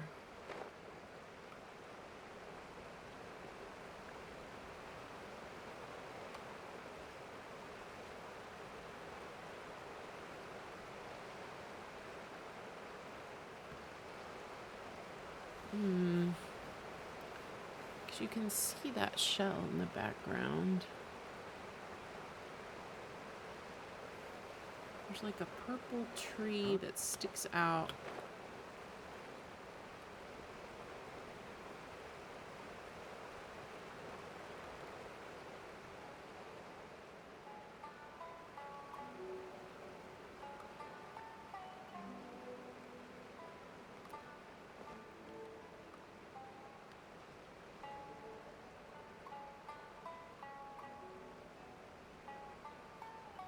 Yeah, I think this one's gone because I don't see it anywhere.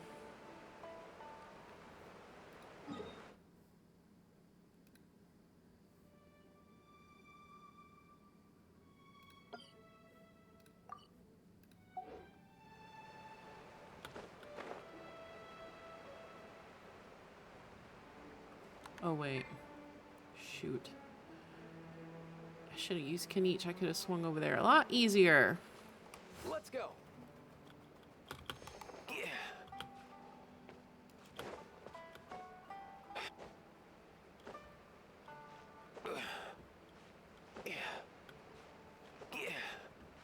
Don't you dare fall.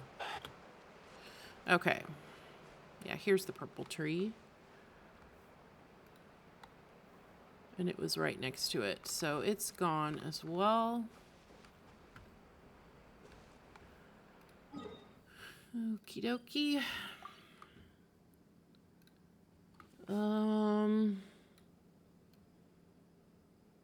So there's 1, 2, 3, there's only 5 more.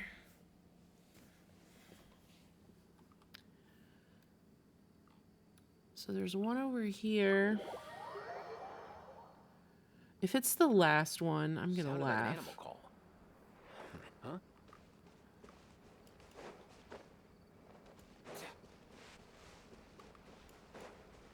Okay, so on this little island Find the over wind. here. Oh, I see it! I see it! It's time to celebrate!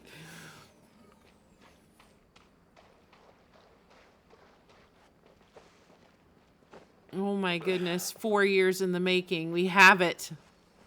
Now where's it gonna go is the question. Of course, it's gonna go all the way up there. Well, is there one of those zoomy things here somewhere? One of those gates? Yeah, right here.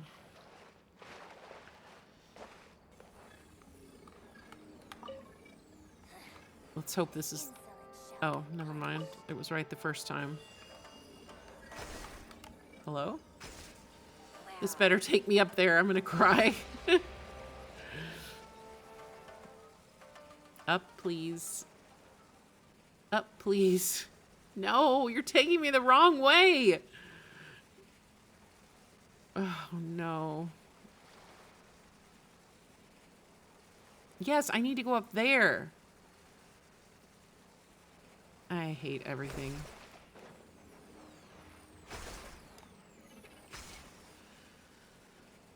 Okay, well, at least I know where I need to go. I just don't know how I'm going to get up there, except I guess I can just walk.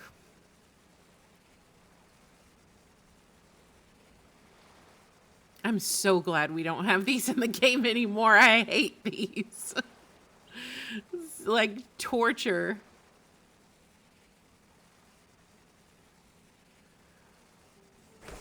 All right, we'll just walk up there.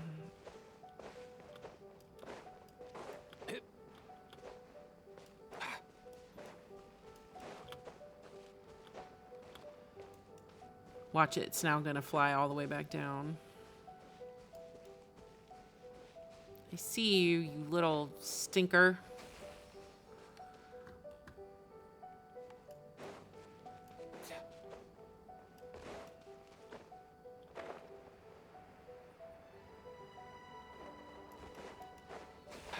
No.